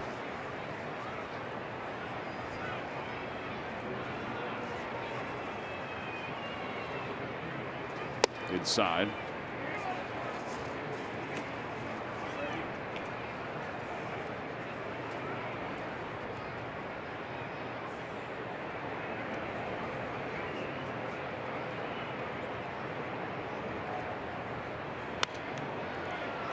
Two and two. Might have been one of his best cuts we've seen so far. He fouled the ball off. Same thing kind of happened yesterday with the Pirates starter. Steven Brault was cruising along, and then he exited and watched his teammate give up the home run to Reese Hoskins, but he was charged with 2 of the runs. Ground ball left side. Kingery was played perfectly. 5-3 on the put out at first, 1 away. Starling Marte's coming in. Let's check in with Greg Murphy. Murph. All right, thank you very much, Tom. Well, isn't it fitting that the best day so far this season with the bright sunshine also happens to coincide with Melanoma Awareness Day. So folks out here right inside the third base gate are doing what they're supposed to be doing. They're using these sunscreen providers right now. See, look at this. They're pouring in now to put the sunscreen on. Go figure, so that they can be protected out here in the sun. It is a gorgeous day out at the ballpark, as we will have all summer long. And Mike, I know this is something that is near and dear to your heart. Melanoma Awareness Day, just getting the word out that you need to be protected when you're out in the sun, even on maybe a cloudy day. It's not always just the sunny days, but we have the sunscreen here at the ballpark, thanks to you, Mike. So why don't you talk a little bit about all the efforts that are being done in and around Philadelphia? Well, thanks, Murph. Yeah, it started last year with the Phillies and with the city. And the city took 4 sunscreen dispensers. They had them. They're testing them around the city, and this year they're going. We've had a wonderful donation from International Blue Cross of $25,000 to put toward the city's Sun Smart City campaign. And we have We have Jefferson Hospital sponsoring the maintenance and the sunscreen dispensers here in Citizens Bank Park. They've been really good, taking them in, putting them out. They're available all over the ballpark.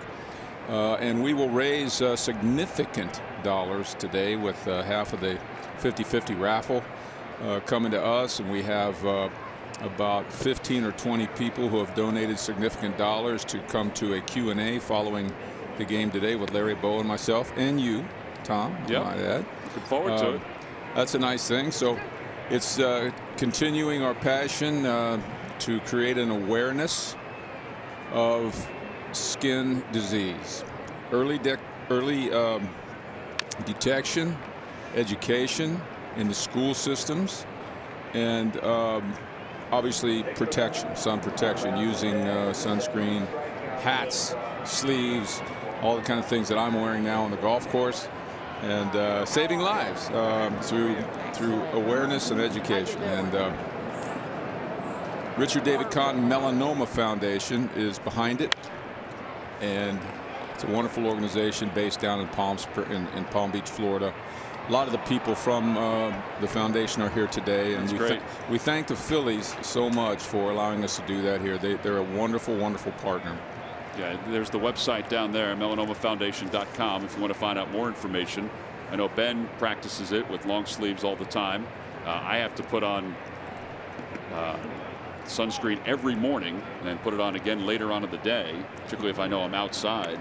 We got nice checks today before the game from Fanatics, Team Toyota, NBC Sports Philadelphia, Clemens Food Group, Hers, Aramark, MAB Sports, good friend of mine, Arthur Rosenberg. So we'll be entertaining all of these people in the executive dining room later today. Look forward to it.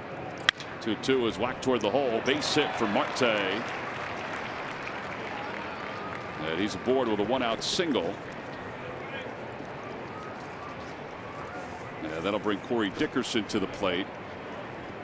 And again, you'll see the dispensers around the ballpark if you come out this summer. As Mike alluded to, they started it last year. They're all around the city. They're around the city, but they're also here in the ballpark. I think a lot of places we go nowadays, whether it be the golf course, whether it be games, there are sunscreen dispensers that are popping up. Just makes sense. That's a hat that'll cover you up right there. Dickerson has popped up and walked so far. My wife makes fun of me all the time. We go to the shore. I got a big floppy hat. I got long sleeves on. She goes, "You look like a moron." I said, "What beats the alternative?" That's smart. That's smart. Most people, like I did when I was a kid, want to get the tan. I don't tan. You don't bronze, Ben? Not so much.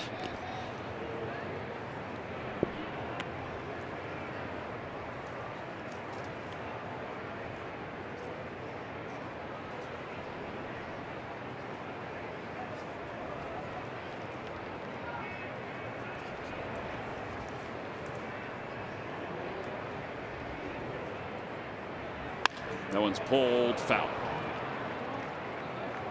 And 0-1 to Dickerson. Get that right on the nose. We mentioned it was Gus's birthday today. There's Gus with his new Phillies jersey.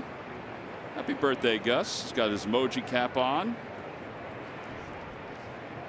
Get a chance to soak in the sun with his buddies.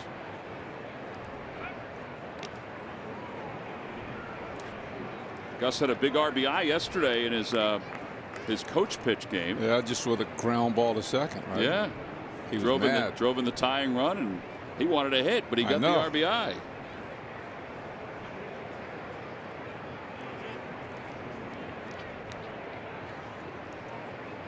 Outside, 1 ball, 1 strike.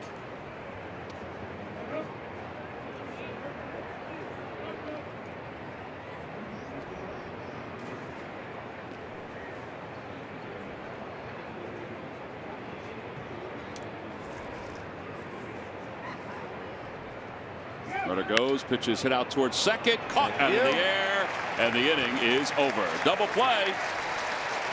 Little humpback line drive. 4-3 on the putout at first. On to the bottom of the 6th inning. We're even at 2. The Phils of the Pirates.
.org.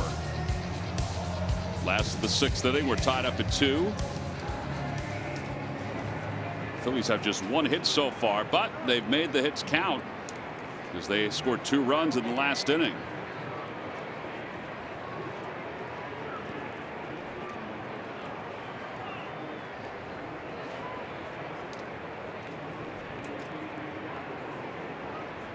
And Odubel Herrera will lead it off.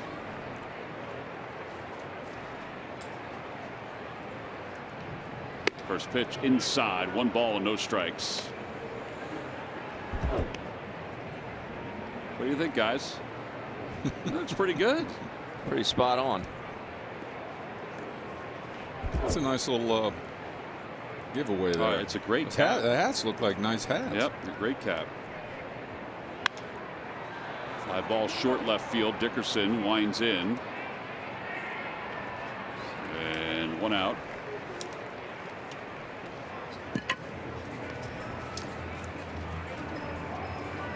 Wednesday, when the Phillies take on the Arizona Diamondbacks, it's a 7:05 first pitch. It's also our second Hatfield Dollar Dog Night of the season. So come on out, enjoy a ball game against one of the better teams in the league the Phillies will be facing. Plus, you get a chance to have some dollar dogs. And today, the parent company of Hatfield, Clemens Food Group, they're the makers of Phillies Franks, are enjoying a group outing. And one of the Clemens employees was out there shooting the hot dogs out. It was Patricio Vidal. He won the opportunity along with the Fanatic to shoot the dogs out today. So welcome to everybody.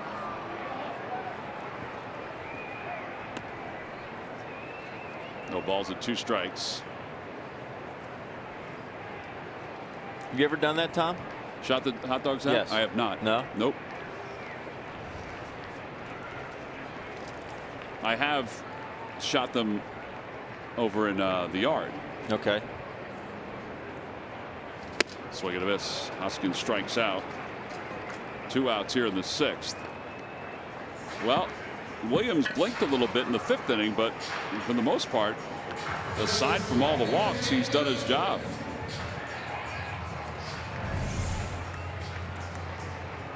Climbs the ladder. Just make it high enough where it looks appetizing.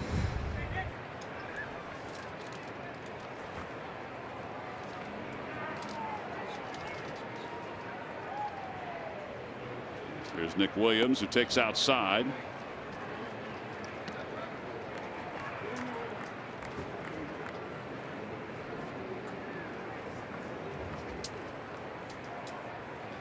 Is that Ramos out there with one?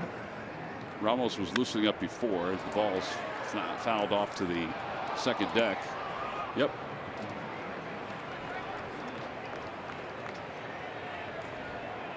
And Edgar Santana continues to warm up in the Pirates pen. He just keeps on warming up. There he is. He's been warming up a handful of times already.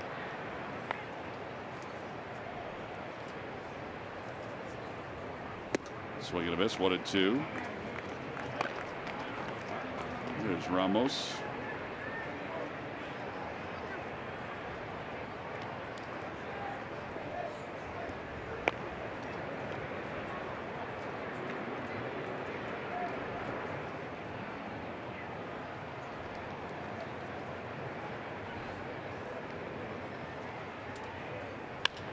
Popped up out to shallow left field. Dickerson has a beat on it, and it's a 1-2-3 6th inning. Phillies are retired in order. We have played our first 6 innings. We'll go to the 7th. Ben's eating a Federal chicken sandwich. We'll be back after this.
Park in a 2-2 game. The Phils and the Pirates.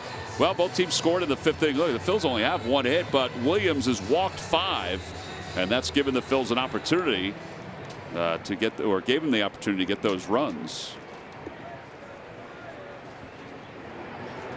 This may be a battle of the bullpens before it's all said and done. Sign of a good team right there. Your starter gives you a heck of an effort, gets you to the 7th, and only got to give 4 hits. It's a 2-run game for each team. Those are the kind of games that we had tough. It was tough competing in for us last year. Yeah, you know? I agree.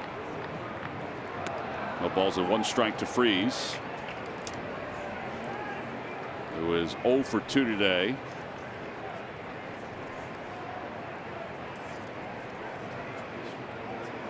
And a line drive, base hit to center field.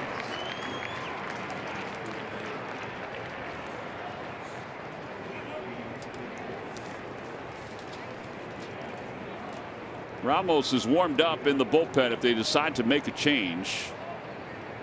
Gabe is talking to Rick Kranitz right now. Only 87 pitches for Pavetta. And really good command around the strike zone. And didn't look like his trip around the bases really affected him last inning. I wondered about that. 0-1.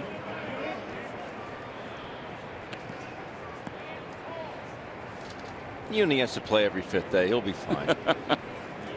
Plenty of time to recover. That's right. Look at 20 of 24 first pitch strikes for Pavetta.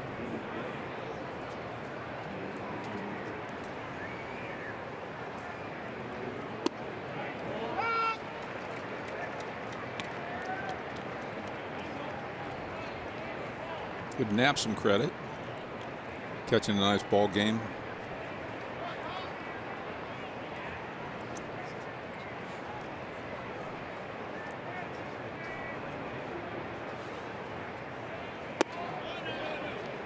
Another good changeup. I'm not a huge proponent of the 0-2 changeup, but especially when it's your fourth best pitch. You're trying to get that ground ball to the right side here.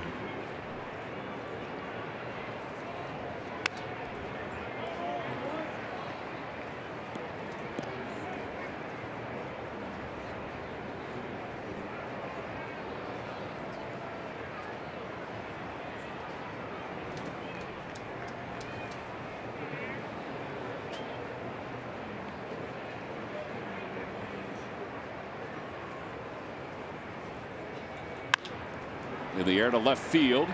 Long run for Hoskins. He was looking at the infielders, but now he's got it. And he makes the catch for the first out. Here he comes. So there's some double switches. Yeah, Gabe Kapler's going out to the home plate umpire, so he is going to make a double switch. With Jordy Mercer due up. Aaron Altair is going to commit to the ball game, so Altair will go in for Nick Williams. One out here at the top of the 7th inning. The Phillies and the Pirates tied up at 2.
Opportunities are available for groups of 25 or more for most games. It's the perfect way for a group to have fun while raising funds.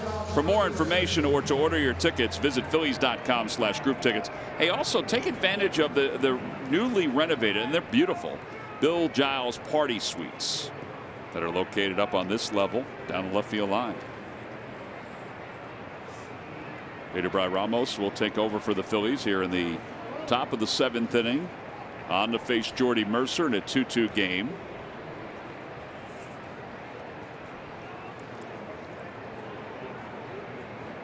Breaking ball, and it's 0-1.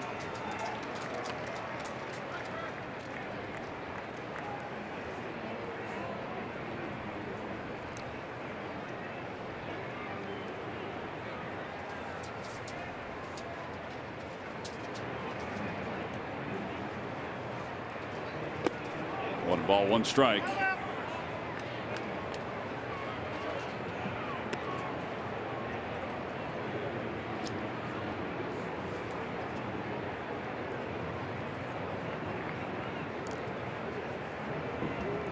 So the bullpens this series, the Phillies 7 scoreless innings out of the pen.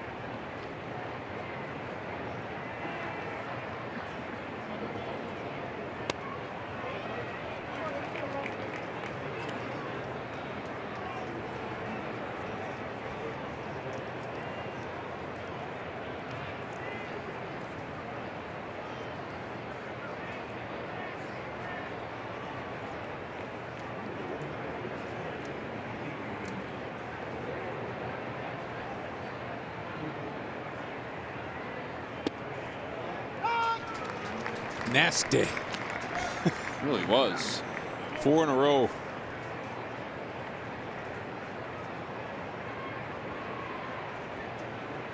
throw 5 in a row, Ben? Might as well. Might as well.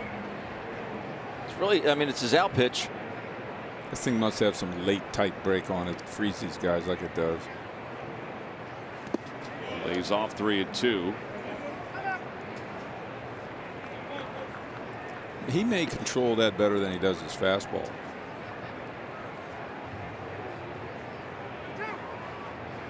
I think there's something to be said for that. I would agree with you on that. I mean, on most occasions he does. He's got such a good handle on it.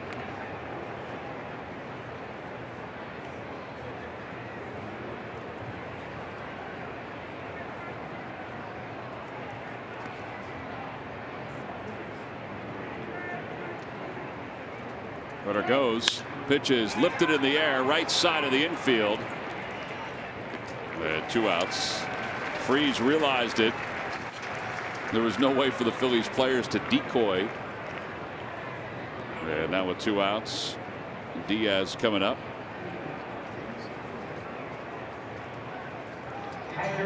They tried to do that a little bit. Crawford, and give him a little decoy like the ball was being thrown to second base. That's always fun to see the runner go down there and slide into second. The ball's popped up in the infield.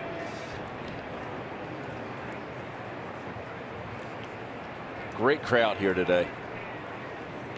Yes. Team is 8-1 on the here at home this year. If they win today, they'd be a half game out of first place because the Mets and the Braves have been postponed. They're playing some good baseball. Why postponed? There was some weather. Where? Down in Atlanta. Oh, in Atlanta. Yeah.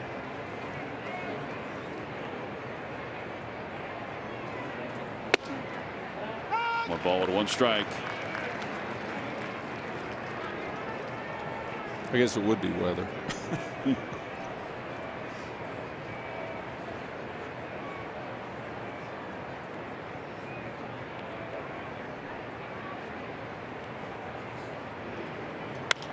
Fouled away. 1 ball, 2 strikes.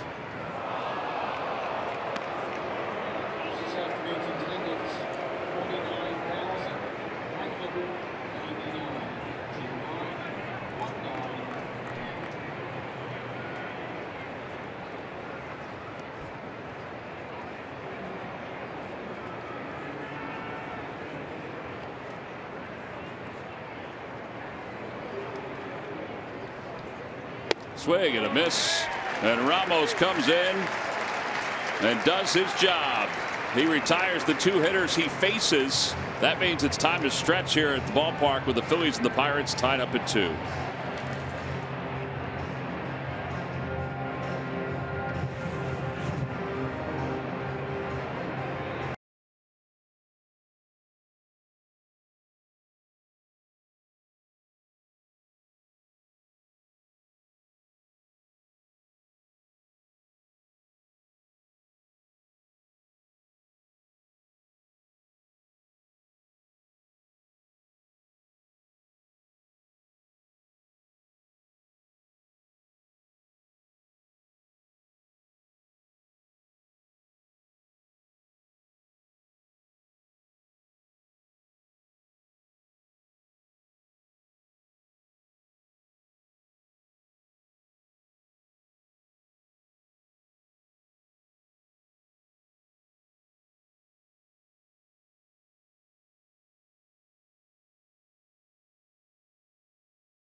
Crashing moment of the day. We've been visiting from time to time with that fan wagon, which has presented us with a ton of fans out in that section in left field.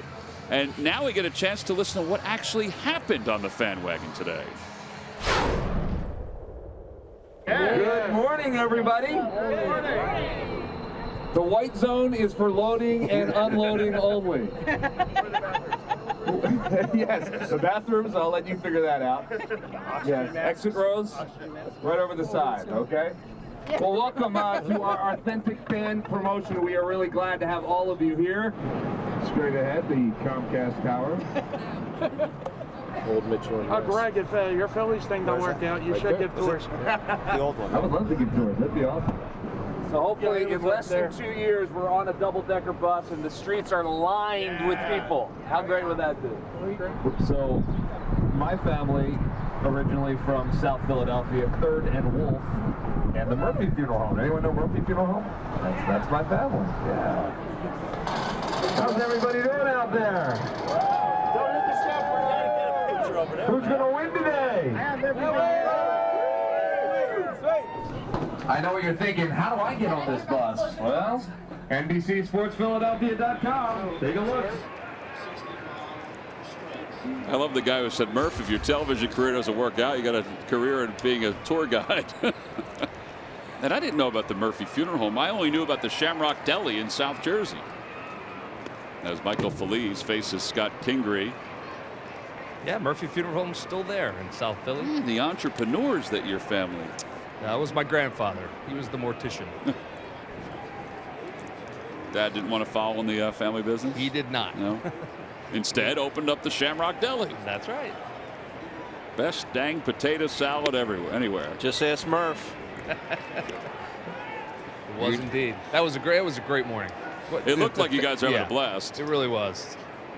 Great to be with Ricky Bo, and the fans were really enjoying themselves. So we couldn't have asked for a better day. Did you literally give a tour of Philadelphia down Broad Street? We pointed out a couple things. Yeah. Yeah. Kingery strikes out, 1 out. But no stops though, Murph, right? We did not. No, but we were talking about maybe the next time we stop at a couple of local establishments. Well, you do that after the game. Well, yeah. Yeah. Here's Andrew Knapp, who walked and scored his last time, struck out his first time.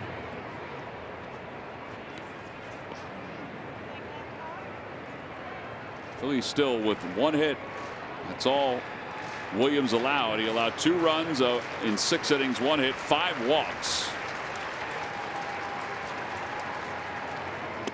That's what, no balls and 1 strike.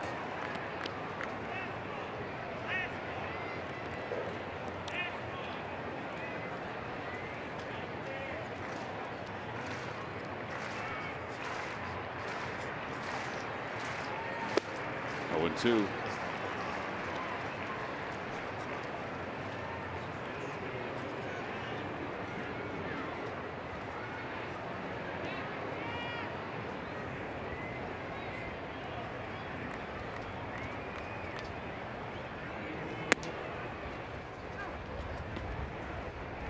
Feliz is the one who gave up the 3-run home run to Reese Hoskins in yesterday's ball game. Pitching here in the 7th inning for the Pirates. Breaking ball 2-2. Good take right there. Mm-hmm.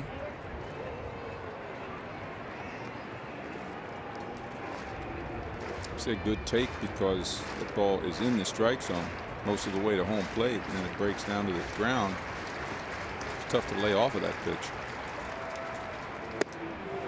Down on strikes, back-to-back Ks for Feliz. There are 2 outs. Speaking of the fan wagon, Giant will be hosting the Phillies fan wagon in 4 of its greater Philadelphia area stores tomorrow. That's April 23rd. Stops include store locations in Alden, Springfield, Havertown, and Wynwood.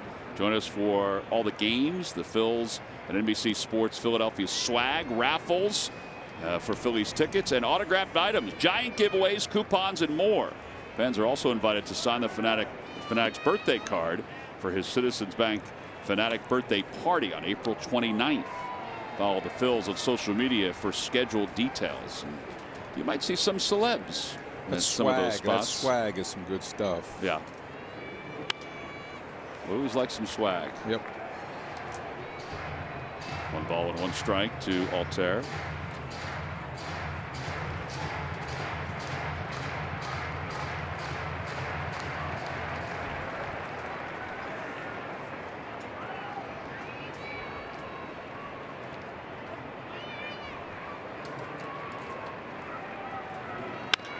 Bouncing ball, fair ball down the left field line. That's going to go to the corner. Misplayed 3 times by Dickerson, and Altair is on his way to third. Why not?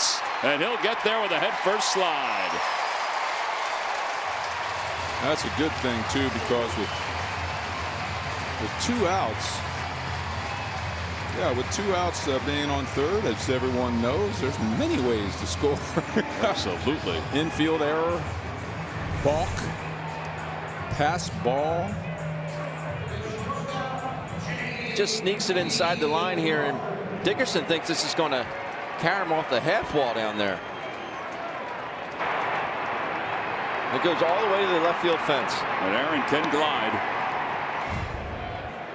Who do you like in Altair and Alfaro in a race?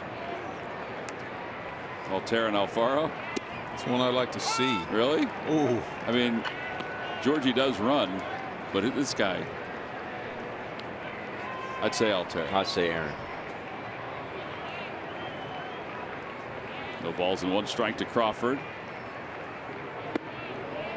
1 ball, 1 strike. JP walked his last time.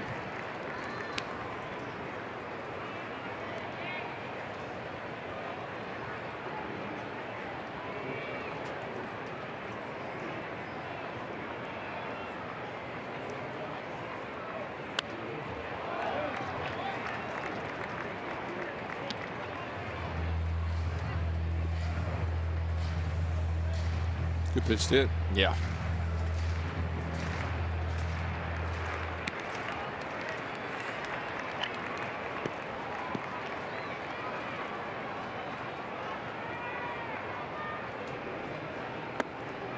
Good take. Yep, sure was. Saw that right out of the hand.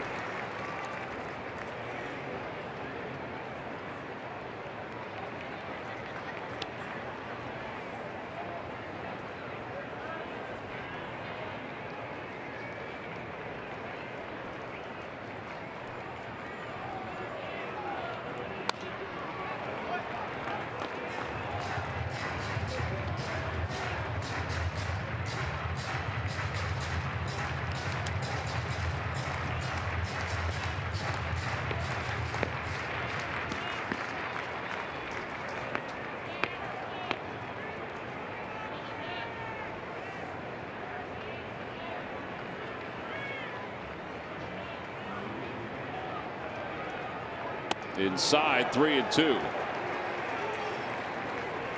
Well, that 2-2 pitch might be a time for Diaz to go out and talk to Feliz, but with the new rules, with the 6, it doesn't seem. It seems like we went from having a ton of mound visits to 0. Yeah, none at all. I mean, right? Yeah, I agree. Which is a good thing. Well, it's good, but I think if you need to use it, you might as well use it now. Yeah. I mean, 2-2. That's when you want to make your pitch. A line drive down the right field line, foul.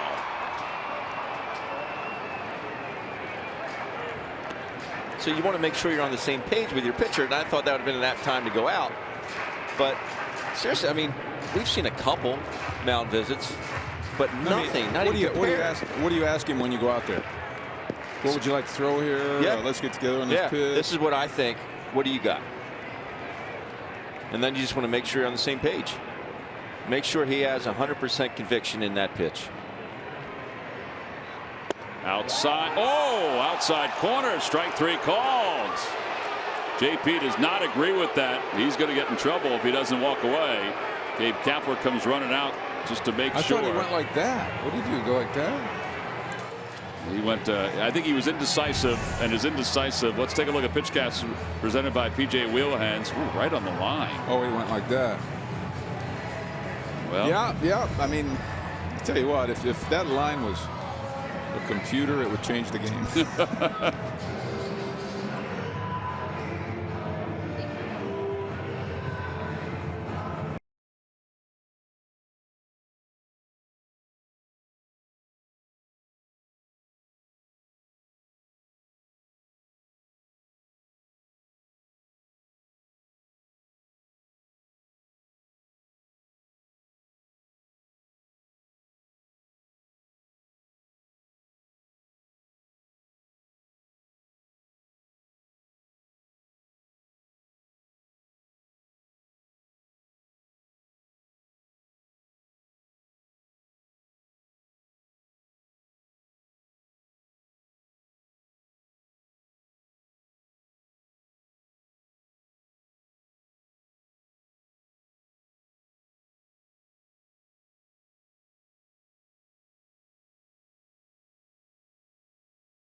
Ramos continues out on the mound.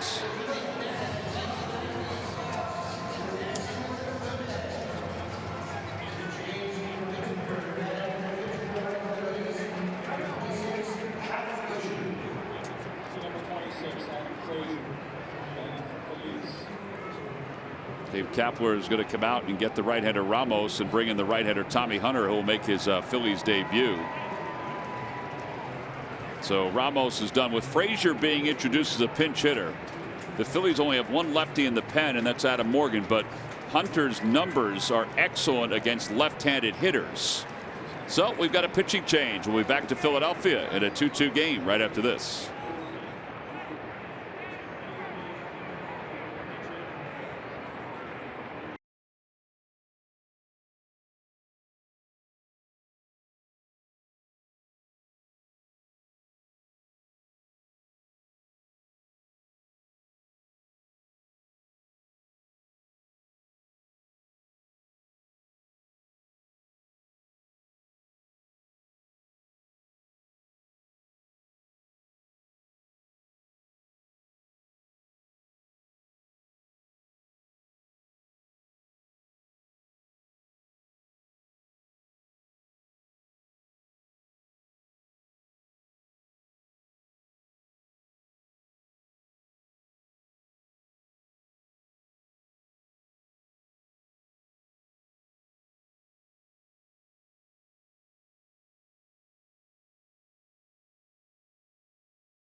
Brought to you by Xfinity, America's best internet provider according to speedtest.net.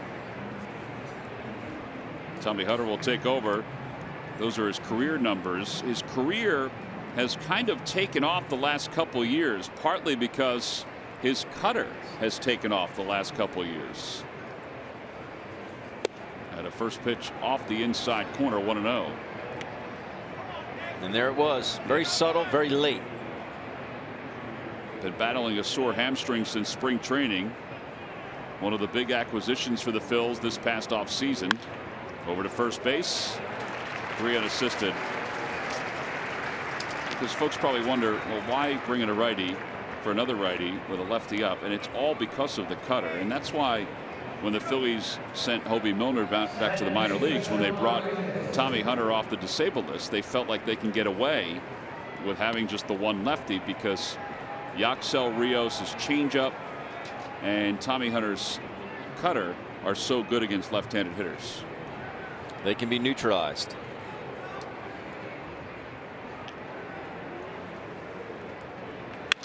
Rodriguez loops it out towards shallow left center, and Odubel's there. You don't have to worry about Tommy Frazier. He gets you out of there quick, you know. Yeah, because we said everything that he throws is around the strike zone, but then it moves. Booms. Yeah.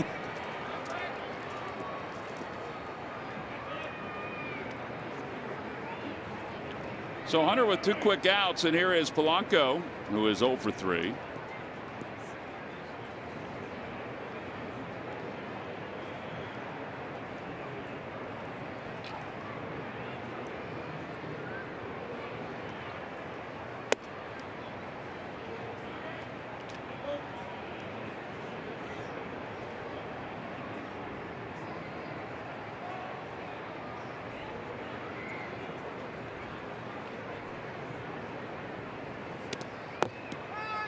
That's a strike that went right through the legs of the umpire off the glove of Knapp. You don't see that one often. No, it's very nice of the umpire to stay with that one, even though he was nearly hit with it in his leg.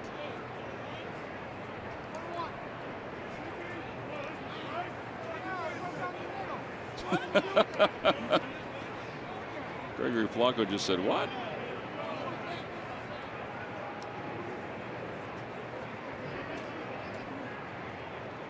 I thought the pitch was right down the middle. Clint's still yelling.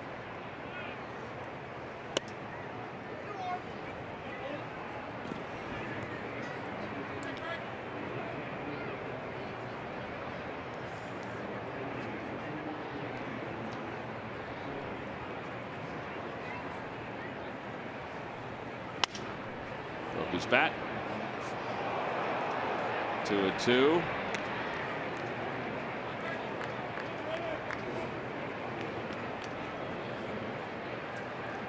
You get a good idea why Tommy Hunter's good against those left-handed hitters. You can see that ball cutting at the last second, right from the inside corner to his hands.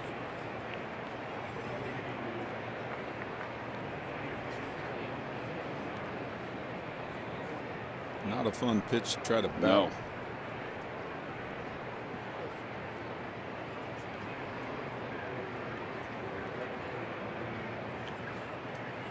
Got him. 94 of the cutter. Wow. And the Pirates go down 1-2-3 here in the 8th inning. His debut, well, much anticipated and well worth it. An 8-pitch inning. We'll move on to the bottom of the 8th inning. Top of the order due up for the Phillies.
/authentic fan to grab your specially priced seats, and while supplies last, get a free hat along with the other VIP surprises.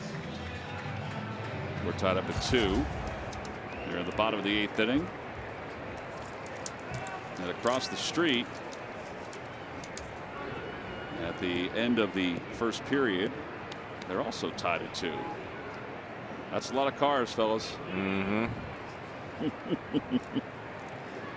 George Contos, 1-2 with a 5 ERA, comes in for the Pirates.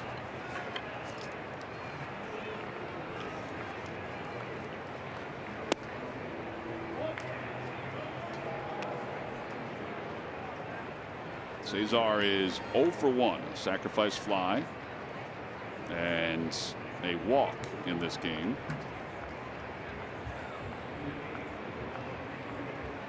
And he pulls that one sharply to second. Rodriguez up with it. One out. Carlos Santana's coming up. What happened today in history, Murph? Well, I'll tell you, it's presented by Geico. April 22nd, 1910, the Boston Doves and the Philadelphia Phillies combined for a Major League record fewest at-bats by 2 teams in a 9-inning game with 48. They had 25 for the Doves, 23 for the Phils. Boston won the game 3-0. The mark would be tied the next year and then topped in the American League in 1964. April 22nd, 1910. Long time ago. Must have been a fast game.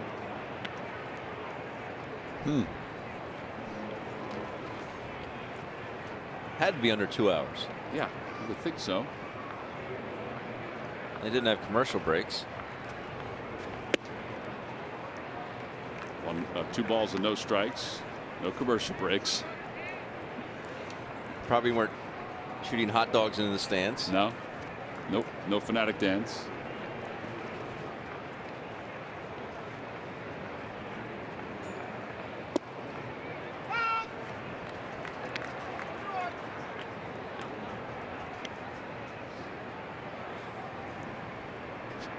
Victor Arano in the bullpen.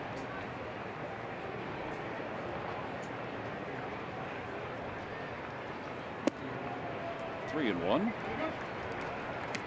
We haven't even really had too many balls hit to the warning track today, have we? Cesar's the leadoff hitter of the game. I mean, maybe Kingery's was just shy of it.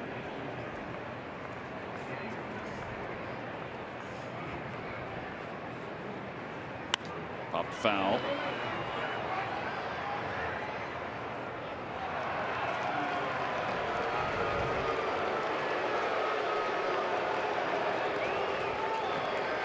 Two captains are enjoying the time in between periods by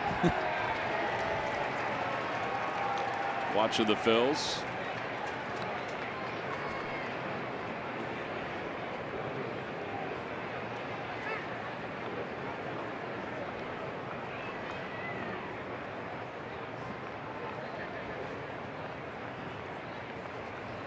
Now it's pulled right into the shift, and Rodriguez bobbles and throws him out. 2 outs. Well, that ball's on the outer half of the strike zone. Yeah. You got hooked it right over into the shift. Boy, it could just get them guys to see that, set their sights on that State Farm sign out there on those pitches. Fastball away. Find out how close that thing really is.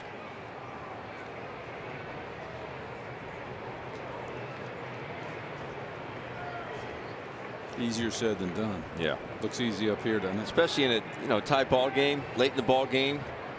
You're thinking, man, that could put us ahead right here.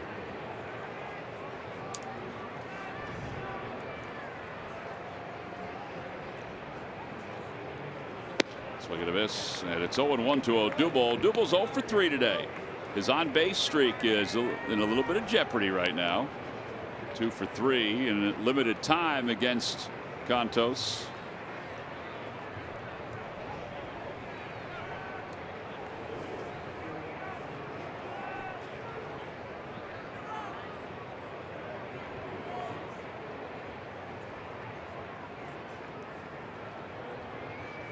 Oh, and 2.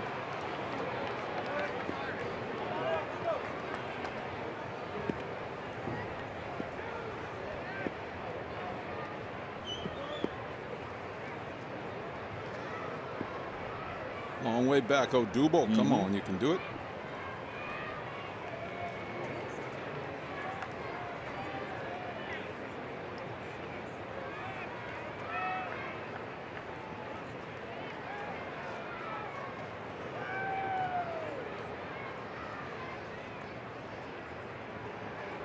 That one's pulled into center field, and it will drop for a base hit. The on-base streak is now up to 23 consecutive games for Odubel Herrera. Didn't hit it that well, but he got it just on the end of the bat. Dumped it into center field. You see how long his bat was in the zone? I mean, that is as level a swing as you're going to see. As long as you stay there, you stay through the ball. And he's got what I say is a stroke, right? Not a swing. You know what I mean? Yeah. He goes to find the ball. But if he gets into the strike zone and then he's out of the strike zone, there's no way he hits that ball. But he stays through it perfectly. Reese is 0 for 2 today with a walk. He's walked in 5 straight games. And the first pitch is in there at 88, 0-1.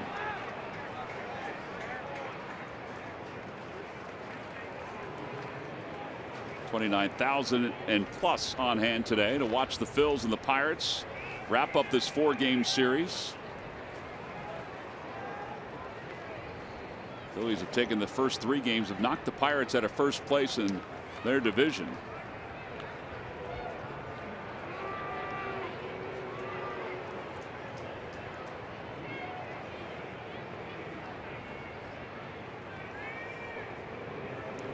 Pirates are half game back behind Milwaukee and St. Louis. St. Louis is on top of Cincinnati right now. Milwaukee leads Miami. Bouncing ball toward the hole. Diving stop. Moran, and then he kicks it around. Everybody is safe. Runners on first and second with 2 outs. It's an infield single for Hoskins. And here comes Pedro Florimon, will come up as a pinch hitter. This is why getting the secondary lead for Odubel there is so key. The only play Moran was going to have was possibly get up and throw it to second base, and Odubel would have beaten it anyway. No better feeling than beating that throw to second base. Yeah. Your teammate a hit. Exactly right. Well, it started all so quietly. Little of this, little of that, with 2 outs.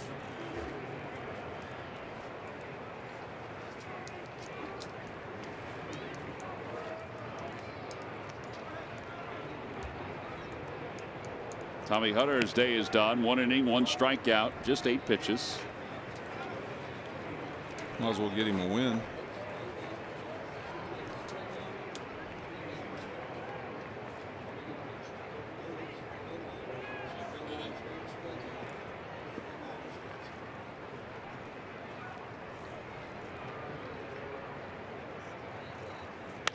And in the air to right center field. Lose it in the sun. Polanco is there, and he'll make the catch. The other side is retired. No runs, 2 hits, and 2 men left for the Phillies. On to the 9th inning. Still tied up at 2.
Relievers were out at the yard as they were helping with what is called Los Compadres del Bullpen. That's right. The organization invited a group out to the yard earlier today, and that group got a chance to enjoy a little bit of time in the yard. Now, the group that was invited out to the yard was called Team Foster, which raises money to partner service dogs with tri-state area veterans suffering from combat-related disabilities, including PTSD and traumatic brain injury. You saw Adam talking to some of the participants, saw some of the dogs out there as well. It's a great event. There were a lot of folks out there. Jim Gott was out there. Sal DeAngelis was out there from the Phillies front office. Ed Spear. Obviously, you saw Adam. You saw Tommy Hunter, who was firing away. And It's one of those things that the Phillies bullpen is going to do from time to time this year. It's a nice way to kick it off out of the yard. Top of the 9th inning, and Arano, and he delivers a strike. 1 ball and 1 strike.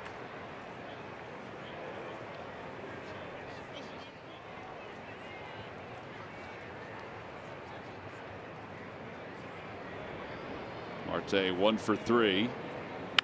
Bouncing ball, foul, and it's 1 ball and 2 strikes. 32 consecutive hitters retired by Arano, dating back to last year. Mike, the other day, did you see that he had a 1-2-3 inning with 3 pitches? No, I didn't. 1, 2, 3, 3 pitches. He walked off the dugouts laughing, and he had no idea what they were laughing about. Little tapper. Usually that third guy takes a pitch. That's what we were thinking, actually. Well, Enciarte came up, and he did, to his credit, he hit a bullet at J.P. Crawford. Goes down L6, but nonetheless, 3 pitches.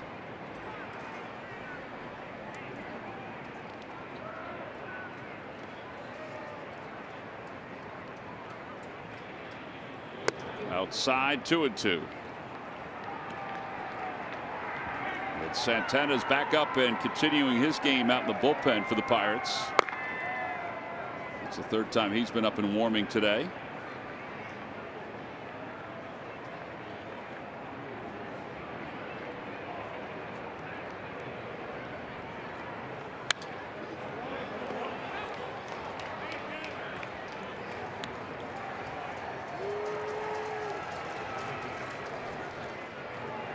Two balls, 2 strikes to Marte. It'll be Marte, Dickerson, and Freeze. Those are the scheduled hitters.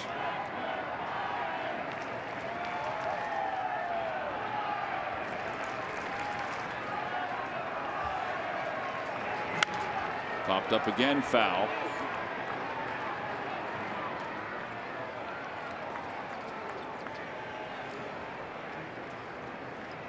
Just heard some Flyers chants. Let's go Flyers. They just went up 3-2 in their game less than a minute into the 2nd period.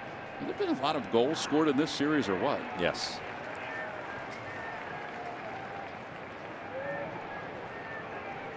Two and 2. Over to third base. And Kingery. Oh, Santana got pulled off the bag. So Marte is safe at first. Marte was getting down that line, I'm going to tell you. Yeah, he was. It'll be an E5. It's a good hustle. Kingery does the right thing. He stays back on that longer hop, but just gets underneath it and pushes it. And now Corey Dickerson here at the top of the 9th inning in a 2-2 game. He's 0 for 2, 2 for 13 in the series. I think Marte will be off early in this count. He's been caught 4 times this year. He has 3 stolen bases. And by the way,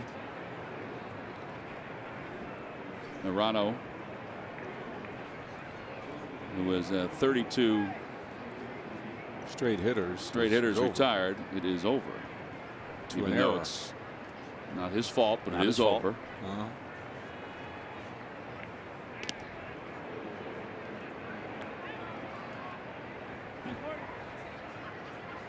Start a new streak right now. What if he's retired on a double play? Would he then be retired?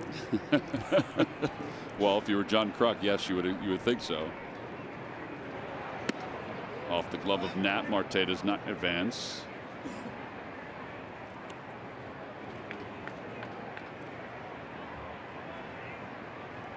One ball, no strikes.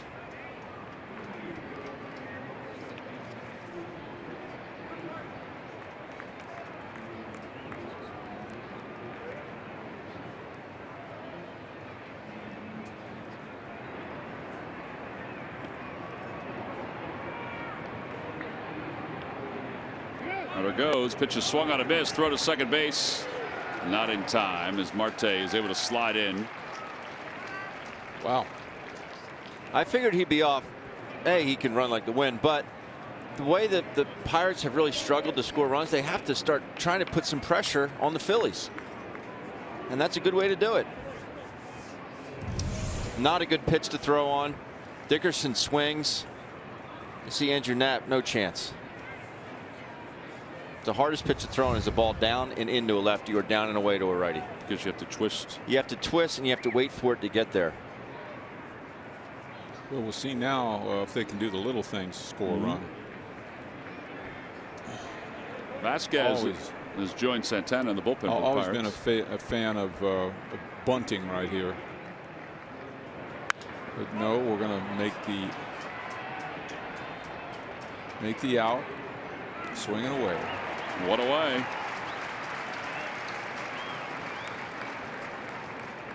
Unless they figure with Marte's speed, he's already in scoring position. But I'm with you, Michael. I try to get the guy over to third with less than 2 outs. I'm with you. There's so many more options. It's a new game. It is a new game. And particularly at this point in the game. If you want to do it back in the second or third or fourth, whatever. Freese is 1 for 3.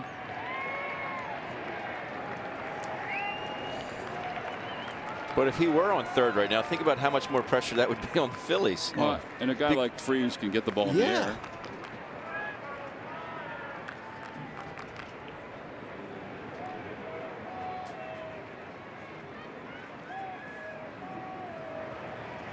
Outside, 1-0. I guess just because we've been doing it that way for years, does that make it right? It doesn't. I know what you're saying. I know what you're saying. Or would sabermetrics and studies they've done on that man bunting leading to a run maybe say that it doesn't lead to the run as often as swinging and you could be right. You could be right. That could be the new, because there's a lot of things around baseball that, you have to sort of accept because they are changing. But there's also things that are around baseball that I feel like are ingrained for a reason, that they've worked for all those years. A check swing, fly ball, center field. Odubel comes running in. 2 outs. That was literally a check swing, and you don't often see a check swing come to the pull side of the hitter. Or go that far.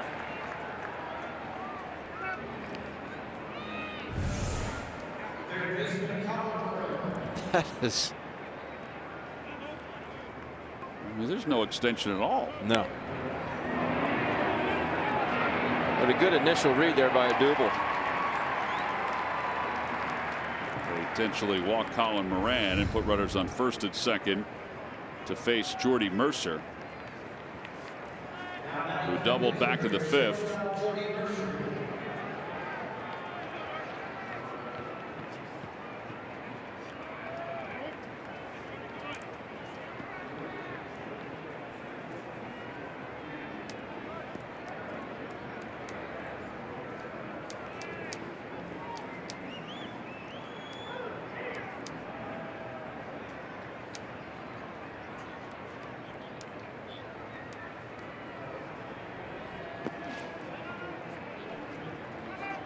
Good play by the catcher. Yeah. Very big to have that catcher be able to block balls in this situation. There again. Runner on third. Yeah. 1 out, 2 outs. Pass ball. But they didn't want to get him over there. Ground ball to shortstop. Crawford is there. He'll come across the diamond with it in time, and the inning is over. No runs, no hits. There was 1 error. We will go to the bottom half of the 9th inning here in Philadelphia. The Pirates and the Phillies all tied up at 2 as Kingery will lead it off.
because he was really good in 6 1/3. He allowed 2 earned runs, 7 strikeouts. They'll also talk about the outcome of this game and hopefully a walk-off victory by the Phillies. 29,000 plus. The Phillies have won 9 games where they've had to come from behind. If they win today, this would be number 10. They take over the league lead. And they'll face Edgar Santana.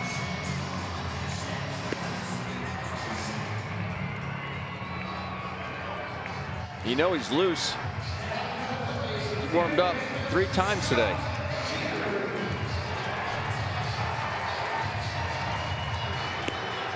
Kingery is 2 for his last 18, so he is due to get things rolling.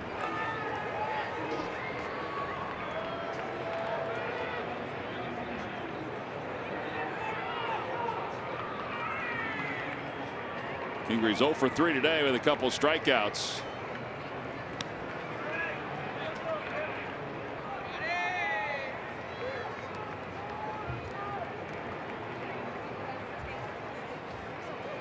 The first pitch coming from Santana. A fastball and it's 0-1.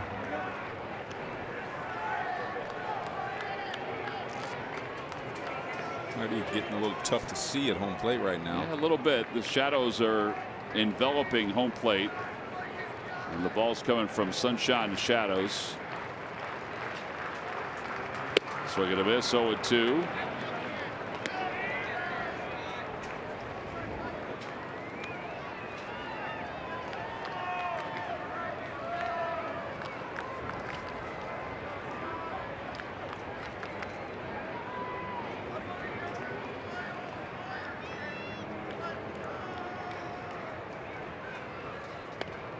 Cue shot.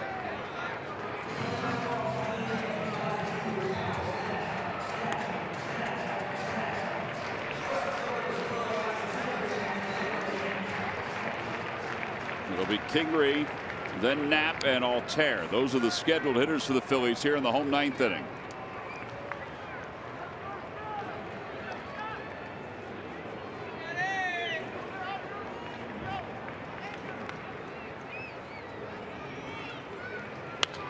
Popped him up. Come on back here, ball. Diaz off with the mask. Makes the catch. Not sure if it was as easy as he thought it was when it was coming back. So 1 away, and here comes Andrew Knapp.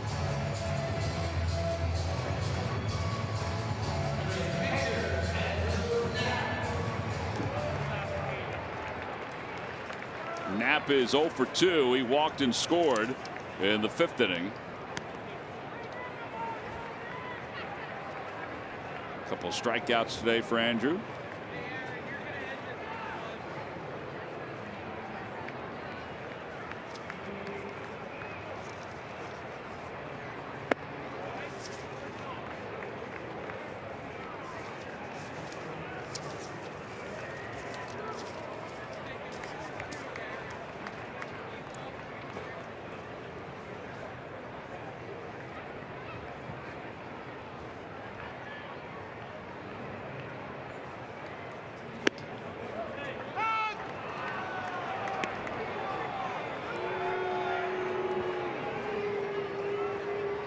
Looked like a pretty good pitch. Andrew peeked back at the home plate umpire.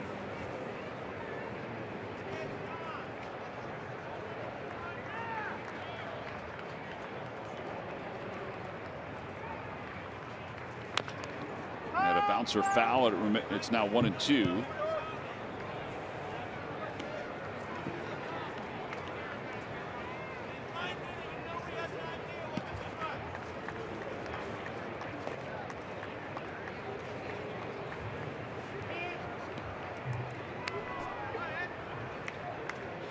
Andrew practicing that uppercut. Well, let's hope they throw a low fastball.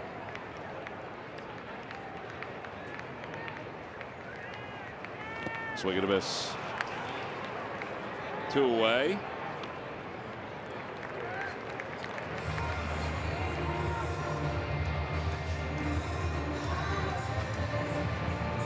And now Aaron Altair.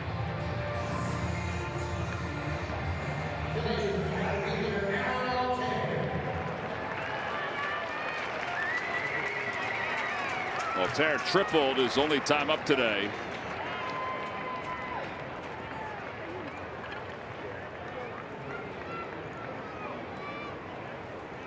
They play with the pull slightly on the infield with Moran hugging the line where that ball went the last time. The outfield, they're also turned a little bit to the pull side.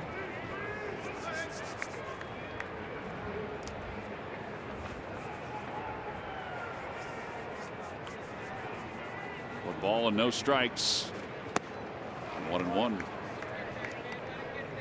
Off, Trev.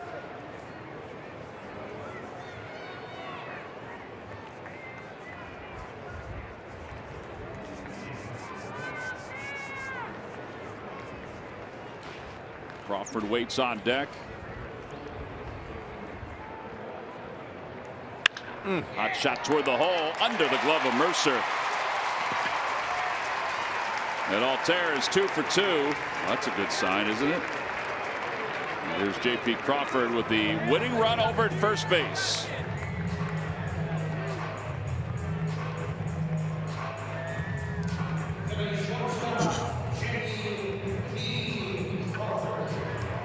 He is 0 for 2, struck out looking his last time.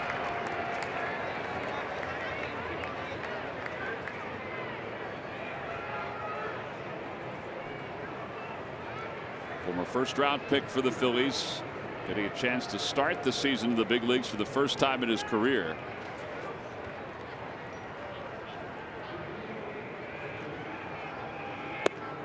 Altair with potential to run here. Yeah. He would happen to get thrown out. You got a nice lineup coming up the next inning.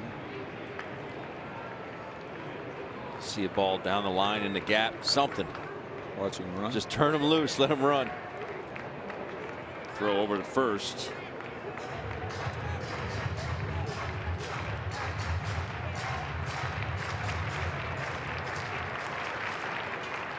These 2 hits might get Aaron going a little bit. You know what I mean? I just hope so, yeah. The ball he hit in Atlanta the other night, the bullet he hit last night to center field, nothing to show for it, but maybe these 2 get him going.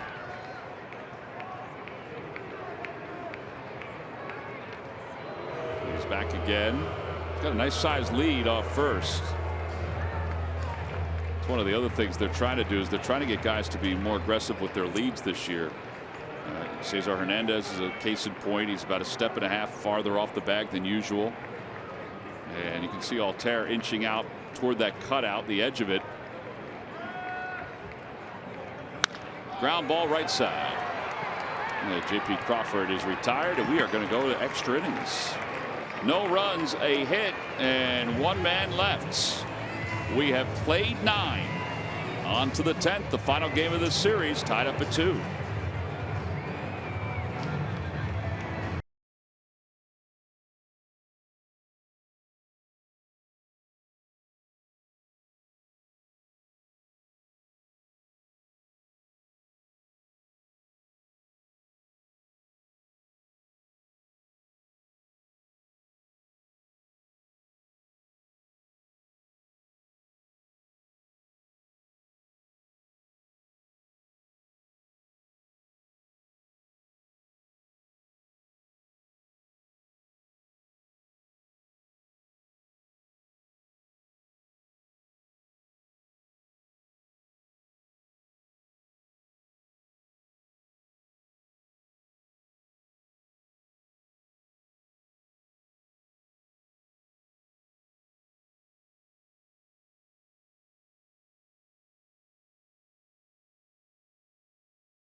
Pavetta, this is a big one. It is a big one. Double down the line, slice right on the chalk. That scored Andrew Knapp all the way from first base. Nick Pavetta would go on for wild pitch to third. And then here, the sac fly by Cesar Hernandez. Nick Pavetta doing it all that inning. Here's your WB Mason deliveries of the game. Here's Diaz to start it off against Arano. And he slices one the opposite way. Here comes Altair, and he'll run it down.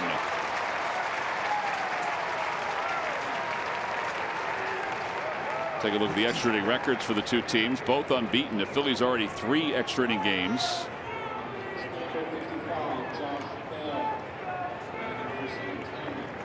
Pirates 1-0.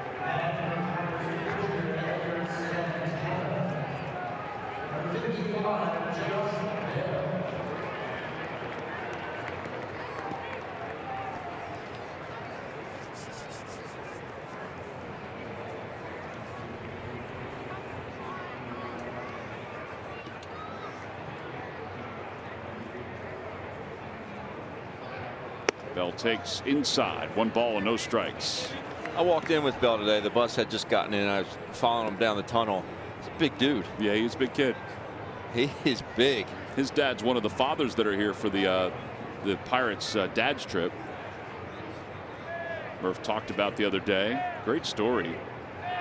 And something awesome that the Pirates do. The dads actually get a chance to sit in the hitters meetings too. Really? Yeah. Clint lets them sit in the hitters meetings. And I guess nice. if their kids are pitchers, they can sit in the pitchers meeting. 2 balls, no strikes to Bell. Swing and a miss. Take Dad to work day. That's right. Literally.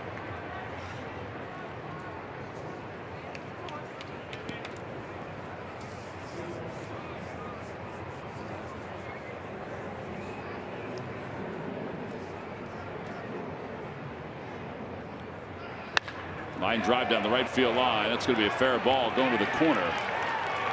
And Bell's on his way to second. He's thinking 3. He's already around second base. On his way to third. The throw by Cesar is offline. A 1-out triple for Bell. A pinch hit triple. That ball was scorched. Sure was. Probably one of the hardest balls hit off of Arano all year. And that still got around those bases as well. Boom. Aaron Altair quick. Yeah, Aaron was it. That's what hurt. The fact that it just hit the bottom of that fence. Bell's thinking 3 right out of the box. I thought that little stumble around second may have opened the door for the Phils. And now the infield is in for Sean Rodriguez, who's 0 for 3. Swing and a miss, 0-1. Strikeout would be huge right here.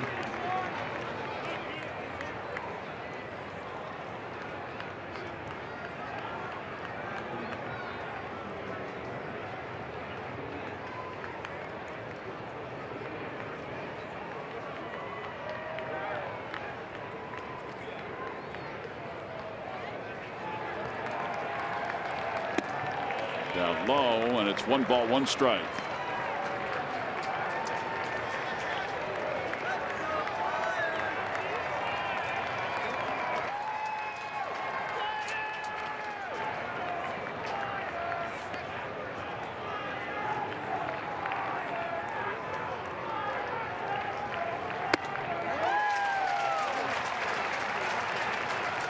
Flyers have added another goal. They have 6 shots in the second period, 2 goals. And now on top 4-2. You know, my wife still has her number 20 Dave Poulin captain. Really? She still has it when she was a kid. I remember old number 20. Oh yeah. I think they may have scored again. Yeah, the dirt 2-2. Oh, no, they didn't. Blocked by Napper there. Kept that winning run on third base.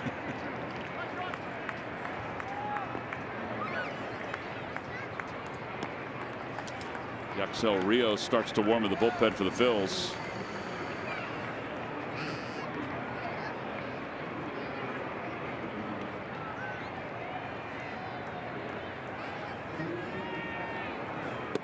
Inside 3-2.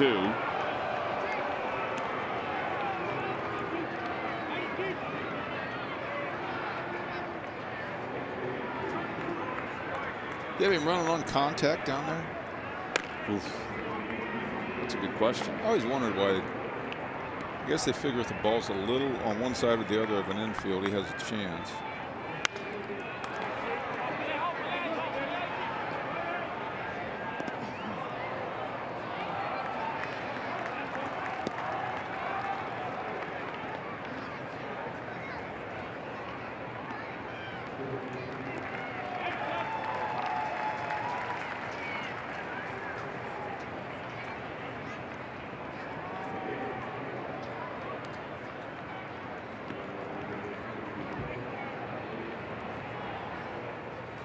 Swing and a miss. He got him.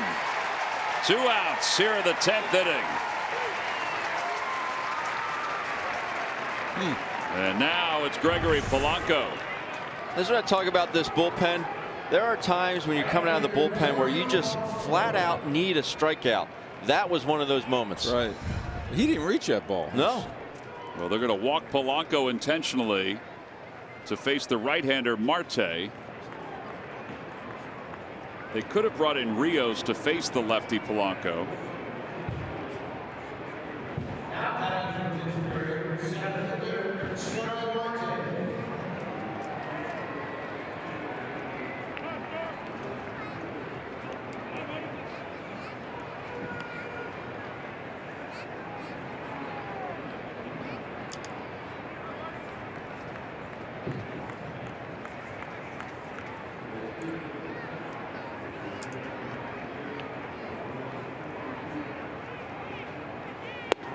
Just a bit outside.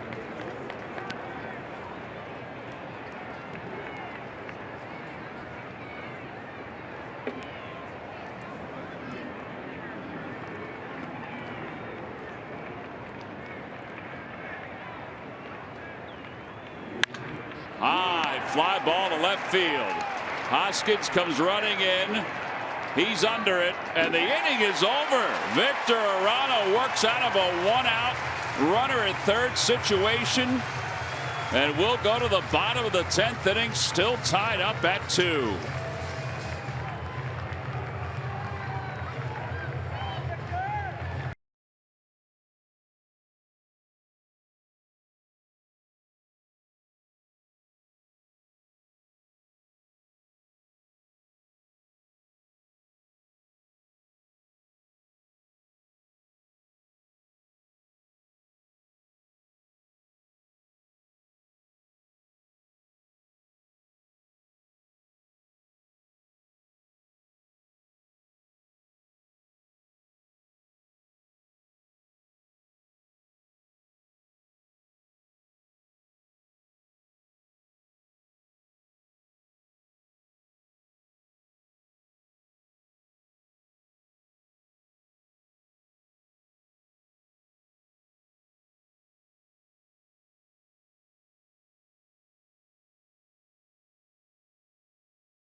On the fly ball to left, so that means we're locked up at 2 as we move to the bottom half of the 10th inning. Kyle Crick, who we talked about before, who the Pirates got in the deal for Andrew McCutchen, will take over here in the bottom of the 10th inning after Santana threw a scoreless bottom of the 9th.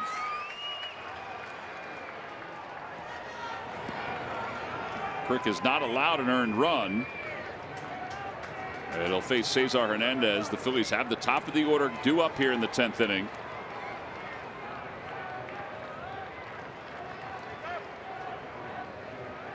And a bunt up the third base line. That is a beauty. Wow. Defenseless. That's Rod Carew-like right there. Yes. Huh? Amazing. Dead net thing. Look at that. Boom. Deadened perfectly. And he got on it pretty quick. Boom. Look at him. That is textbook. You know what? If you're the third baseman, you have to play in what they call deny the bunt. You can't even give him a chance. You have to make him swing the bat. Santana now up 0 for 3 with a walk. And he fouls the first pitch. That was a good pitch. And it's 0-1. Well, now if you bunt him over, then you put the pressure on them to either pitch to Herrera, which they would with Hoskins on deck.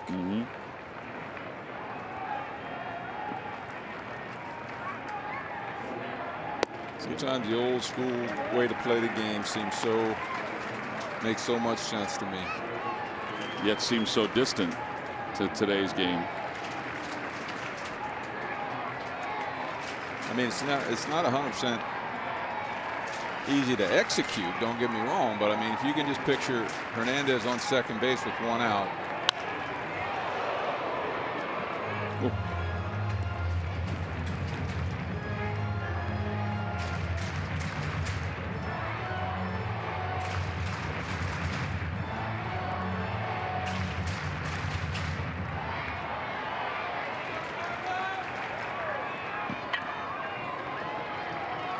I wonder if that question ever gets asked in the press conference after the game. Yeah, I think it does. I do. Fouled away again.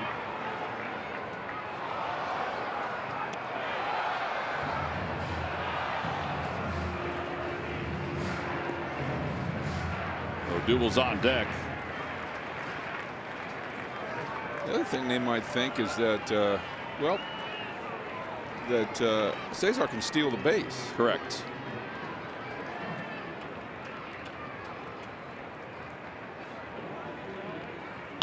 Bouncing ball foul again. Hit the exact same spot as the other one. I mean, literally the exact same spot. That foul ball.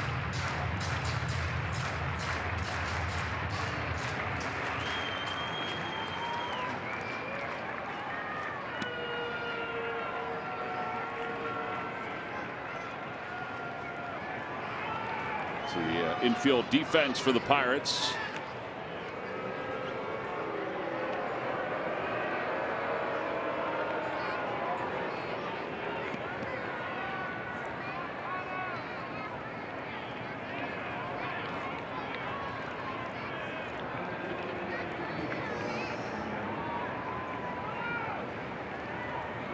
Two and two.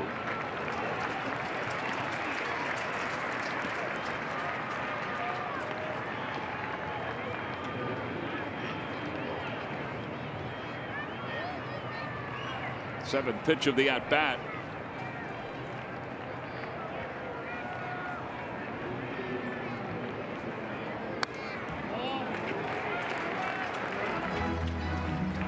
Just try to stay alive, try to get a pitch that he can handle.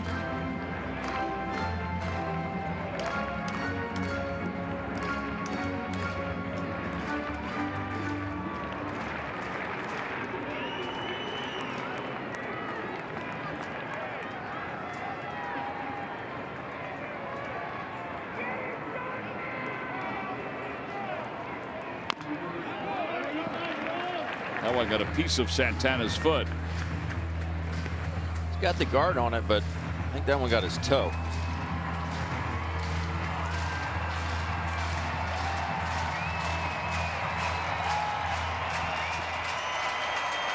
Maybe they have Santana staying put to provide that hole for, or excuse me, Hernandez staying at first base so that Santana has that hole to shoot at over at first base.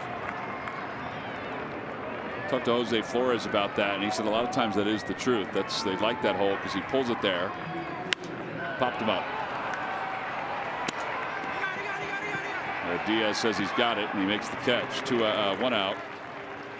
All right, so here's Odubel with 1 away.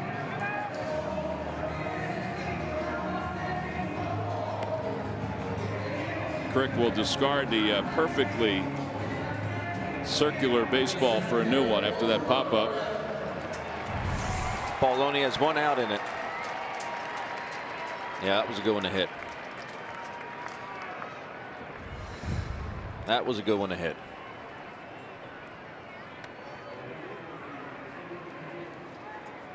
Odubel today is 1 for 4. He singled his last time up. He's hit it 7 straight.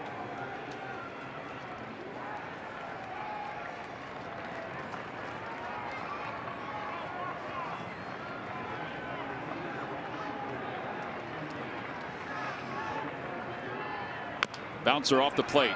Crick comes running in. He's got it. And he fires high, and Odubel's safe at first.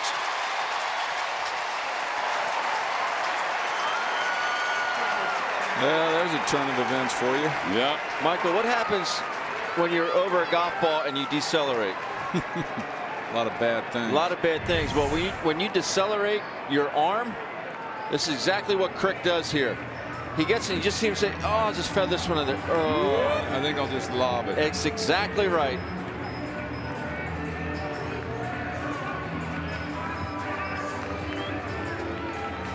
Freeze tagged him, but he was already past the first base bag, or at least his foot was on it. And now Reese Hoskins with runners on first and second. Ray Searage will now come out. When you decelerate your arm like that, you're asking for problems.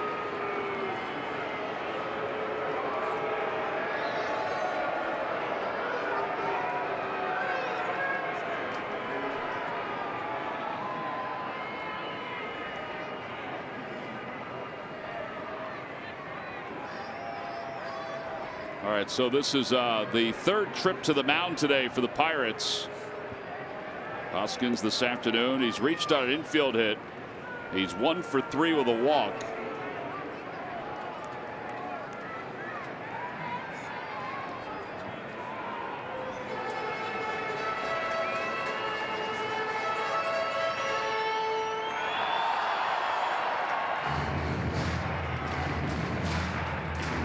Well, the home plate umpire just put 2 up. It is the 3rd.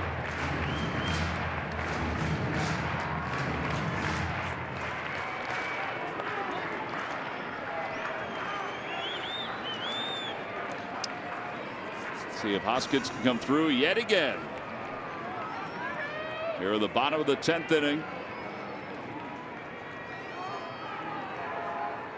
In the dirt. Nice play by Diaz. I like him back there. I do. I like him at the plate, too. Yeah.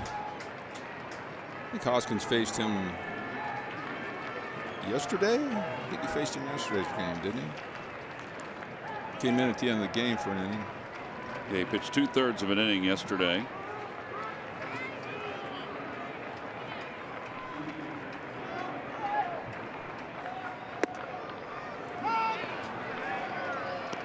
One ball and 1 strike.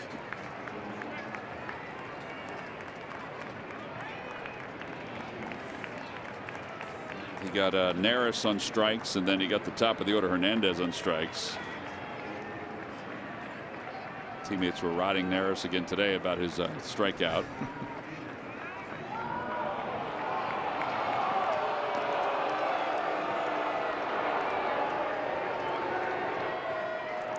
Outfielded up close to be able to make a play at the plate. Very shallow.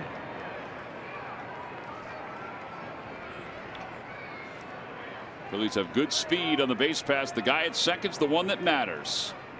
1 ball and 1 strike to Hoskins. Doesn't pull the trigger, and it's 1-2. Caught low, but it looked like it went over the plate as a strike. The last 2 breaking balls, I wouldn't say they completely buckled Reese, but you see him kind of just flinch there. Yep.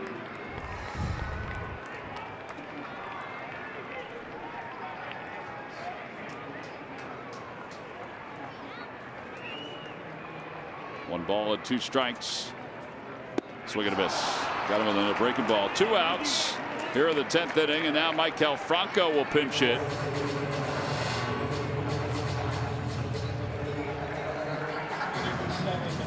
So the Phillies are down to Jorge Alfaro off the bench. Slider again. Hoskins out in front.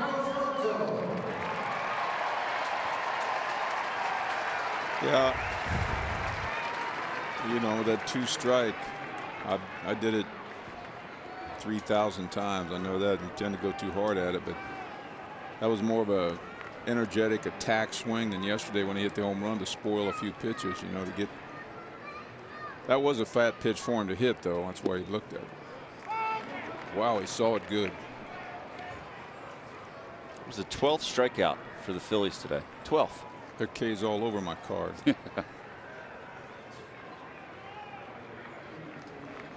No balls and 1 strike. Winning runners at second base here in the bottom of the 10th inning.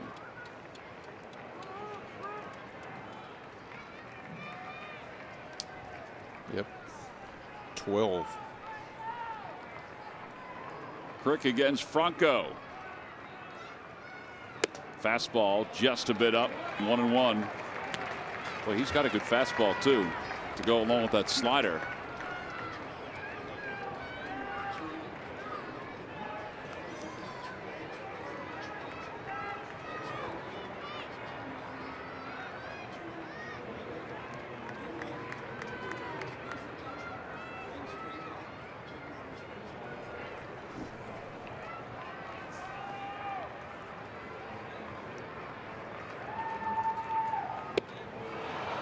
Got a fastball that he could hit. It's 1-2.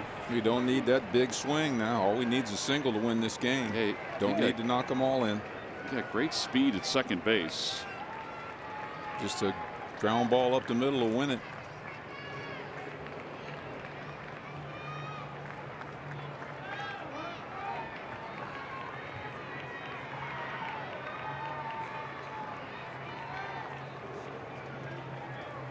And a hot shot to shortstop. Mercer's got it. And he flips to second, and the inning is over. So we are going to go to the 11th inning here at Citizens Bank Park.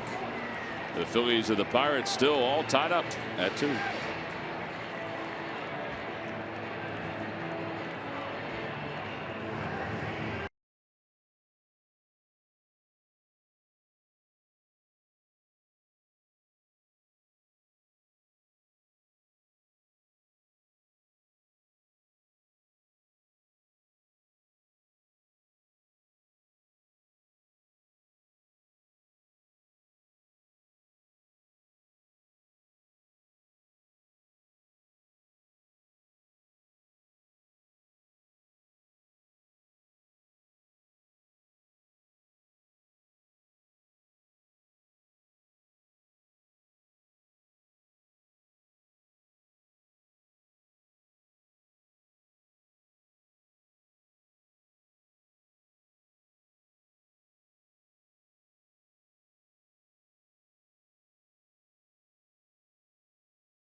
Ticket. No additional purchases necessary. Enhance your experience by purchasing a field pass to enjoy up close from the infield. Ticket and field passes are on sale now by going to Phillies.com/Z. Well, it started with an authentic fan wagon. Murph and Ricky Bottalico took the fans through the streets of Philadelphia. Now they're still here. The bus is not fired up yet, as Yaxel Rios will begin. Corey Dickerson leads things off and takes a pitch outside. 1-0.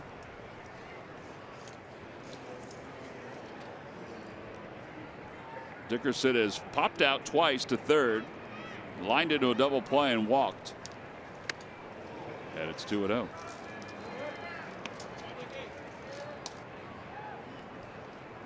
Richard Rodriguez, who we've also seen in this series, loosening up in the bullpen for the Pirates. He followed up Glass now in that first game. Mm-hmm.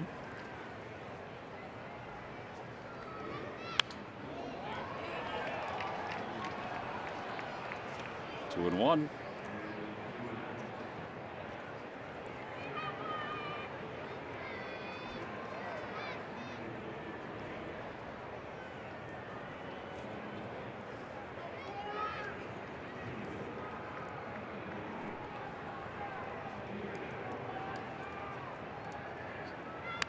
Two and two. There's Rios. That one was at 96 miles an hour. By the way, around baseball today, kind of an interesting thing that went on in San Francisco, actually in Anaheim. Brandon Belt, in his first at bat today in the first inning, it was a 21 pitch at bat. It's a major league record. Really? Yeah. I don't know what the old record was, but it's an MLB record. 21 pitches. Ended with a fly out. Little looper. That's going to drop for a hit in left center field for Dickerson. He took a healthy turn around first, but Odubel got to it quickly. What are you going to do? Just throw one over short. That's good hitting. Mm-hmm.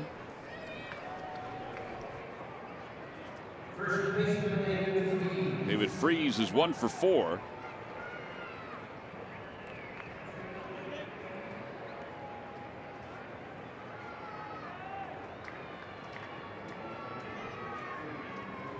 David Freese has some key at-bats in this game.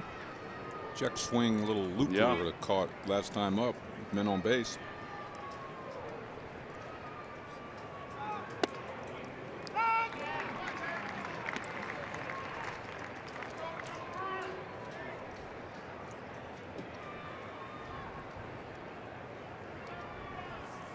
guess in addition, the old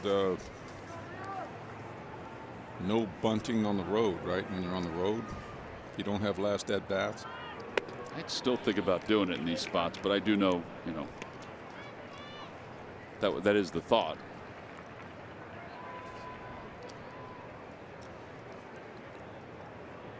Not that this guy's used to doing anything like that. Right.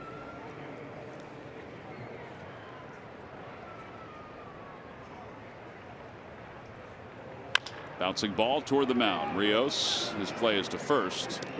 And one out. The runner does get up to second. It's a swinging bunt. And Colin Moran will be the hitter with the go-ahead run in scoring position for the Pirates.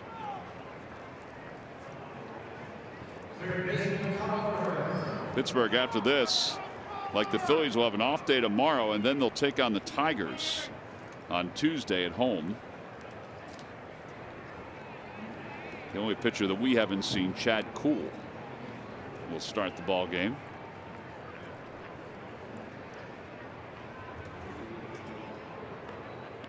He's a University of Delaware product. Correct.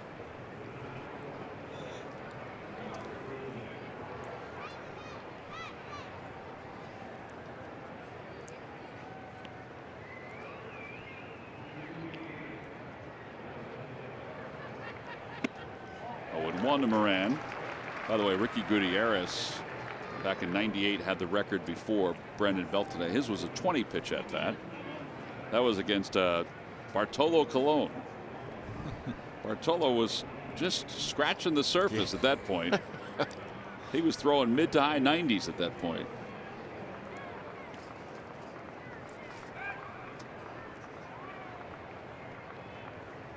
Bouncing ball foul, 0-2.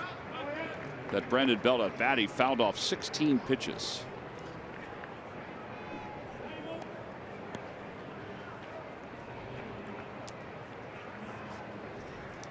Colin Moran been a little tardy on fastballs today. It must be tough to see up at home plate. Coming out of that light. Actually got a shadow on the mound now as well.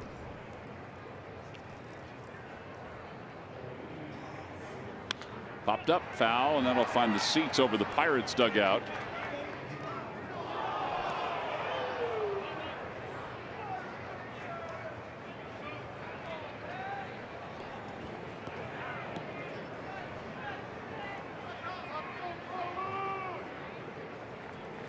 Flyers game's gone to the second intermission. It's 4-4. Penguins tied it up.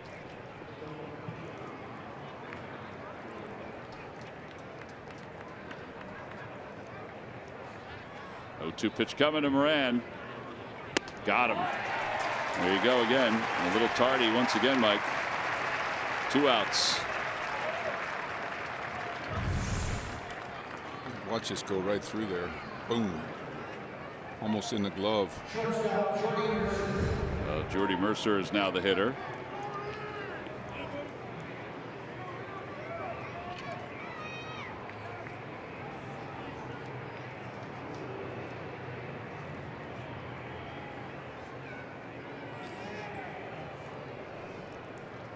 Mercer is 1 for 4. 0-1.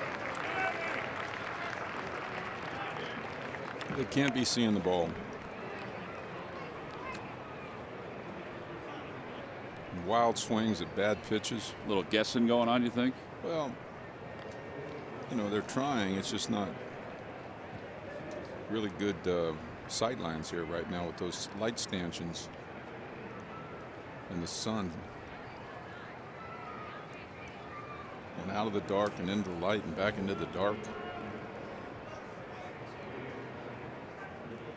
Back toward the middle, off the glove of Rios, picked up by Crawford. Throw is high, and off the bag is Santana.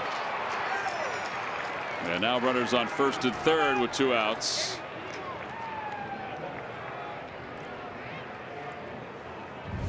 Interesting to see how that one scored. It's got to be an error. I think it has to be just because the umpire signaled.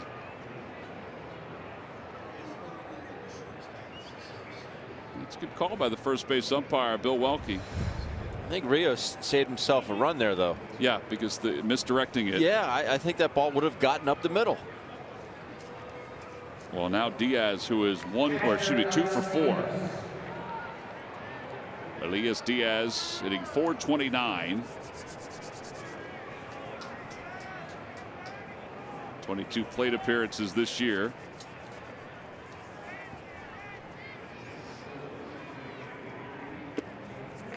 And it's 1-0. Francisco Cervelli is out of the on-deck circle for the Pirates.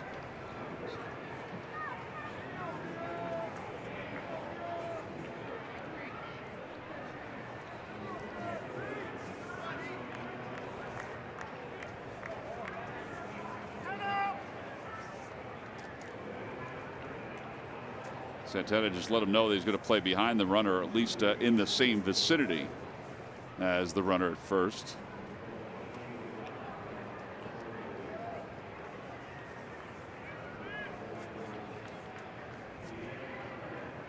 Back toward the middle, he broke his bat, he misdirected it again. This time there's a little more time. 1-4-3 on the putout, and we will remain tied at 2. As we go to the bottom of the 11th inning, Scott Kingery is due to lead it off when we come back.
said and done. The Phils are hoping to have 4 straight wins over the Pirates. They will leave a day off tomorrow for the Phils. And then the Arizona Diamondbacks come to town. Your pitching matchups, the lefty Robbie Ray versus Vince Velasquez on Tuesday. Then on Wednesday at 7:05, Zach Greinke and Jake Arrieta. And then Thursday, Matt Cook and Ben Lively will take to the hill. But guys, as you know, this one's not over yet. Well, hopefully, Murph, it's over in the next few moments. That'd be okay. Yeah. Max Moroff will come into the ballgame and play second base. Moving from second to short is Rodriguez. Yeah, the new pitcher is the other Rodriguez on the team, Richard Rodriguez. He's in for his 3rd game this year, 2nd game of the series. Moroff will bat 9th. Richard Rodriguez will hit 7th. And Scott Kingery will lead it off here in the bottom of the 11th inning in a 2-2 game. Phillies 3-0 in extra inning ball games. Trying to make it 4-0. Trying to win their 10th game as they come from behind.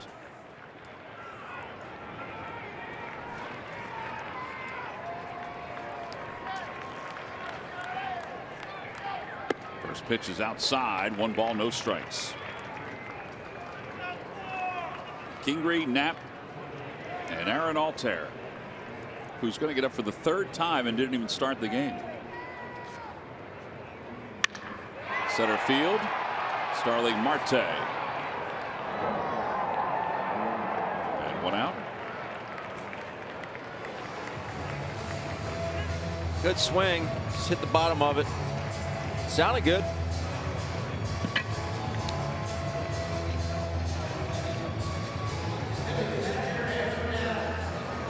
Andrew Knapp now the hitter.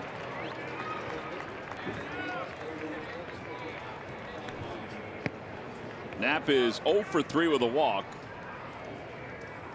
Ben mentioned the strikeouts, 12 in all. Knapp has 3 of them.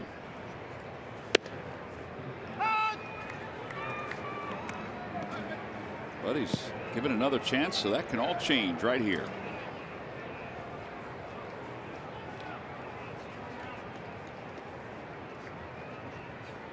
Curveball in the air to left field. Going back on it is Dickerson, back toward the wall. It is off his glove. It's in play. This could be inside the park. Second, inside the park. Third. Inside the park. And inside Dusty Watkins going to hold him there.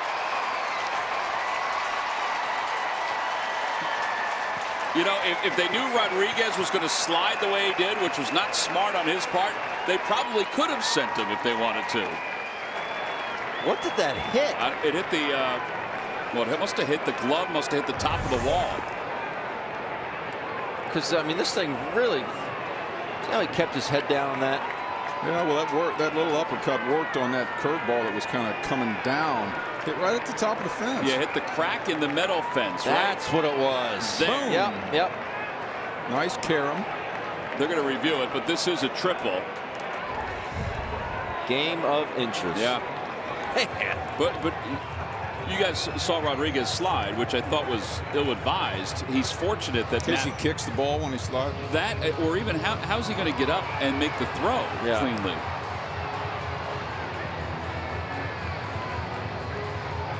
I understand what he's doing. He's trying to make sure he gets to the baseball, but right there he slides, although he did pop up pretty quickly.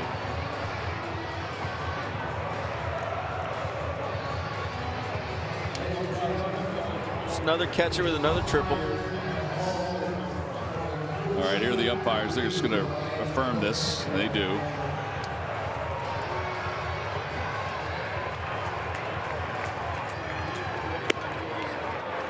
So Aaron Altair is now up. The Pirates will play the infield in. The outfielders come in as well. Again, you do have a catcher at third base, even though he just got a triple. So a fly ball is not money in the bank.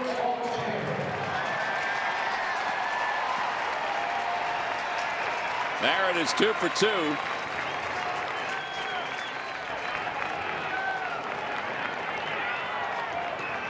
And Rodriguez is ready to pitch. In there, 0-1.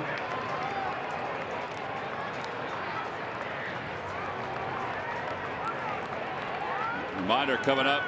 Rob Ellis and Gregory Polanco are standing by for Phillies post-game live presented by Cure Auto Insurance. No balls, 1 strike to Altair. Check swing. Good take, good take. That was a tough pitch. That was nasty. It was in the strike zone for so long. Yeah, you don't want to go to 0-2 and you want to get that bat moving. You want to win the game. Patience.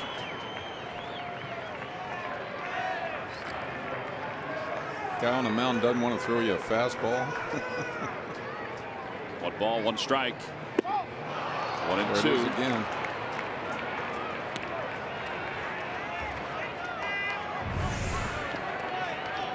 This thing is sharp. Whoa. Figure he's going to get it again, right? Absolutely. No sense in trying to trick him. But you can't, you can't discount that fastball. But I mean, if he throws a fastball and he hits it. He got it again. Yeah. Now, right now, you could be second guessed to death if you threw a fastball and he hit it. Right. If you throw that pitch again and he hits it, you say, well, I mean, he didn't come close to hitting it. I threw it 5 times.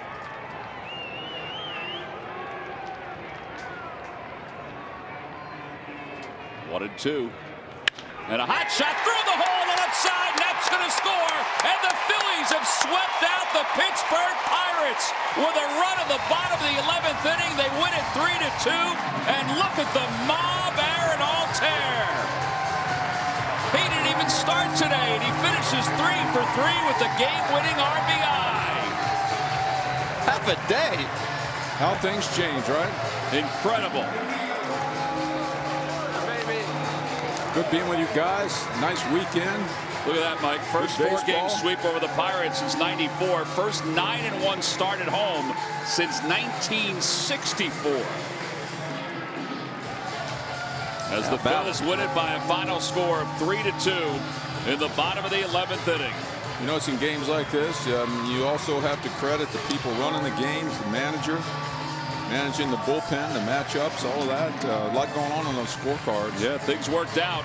And the guys battled. The 10th career 3-hit game for Aaron Altair, but again, he didn't even start the ball game. Right. Another 1-run victory for the Phils. Oh, he hung one. And Aaron made him pay.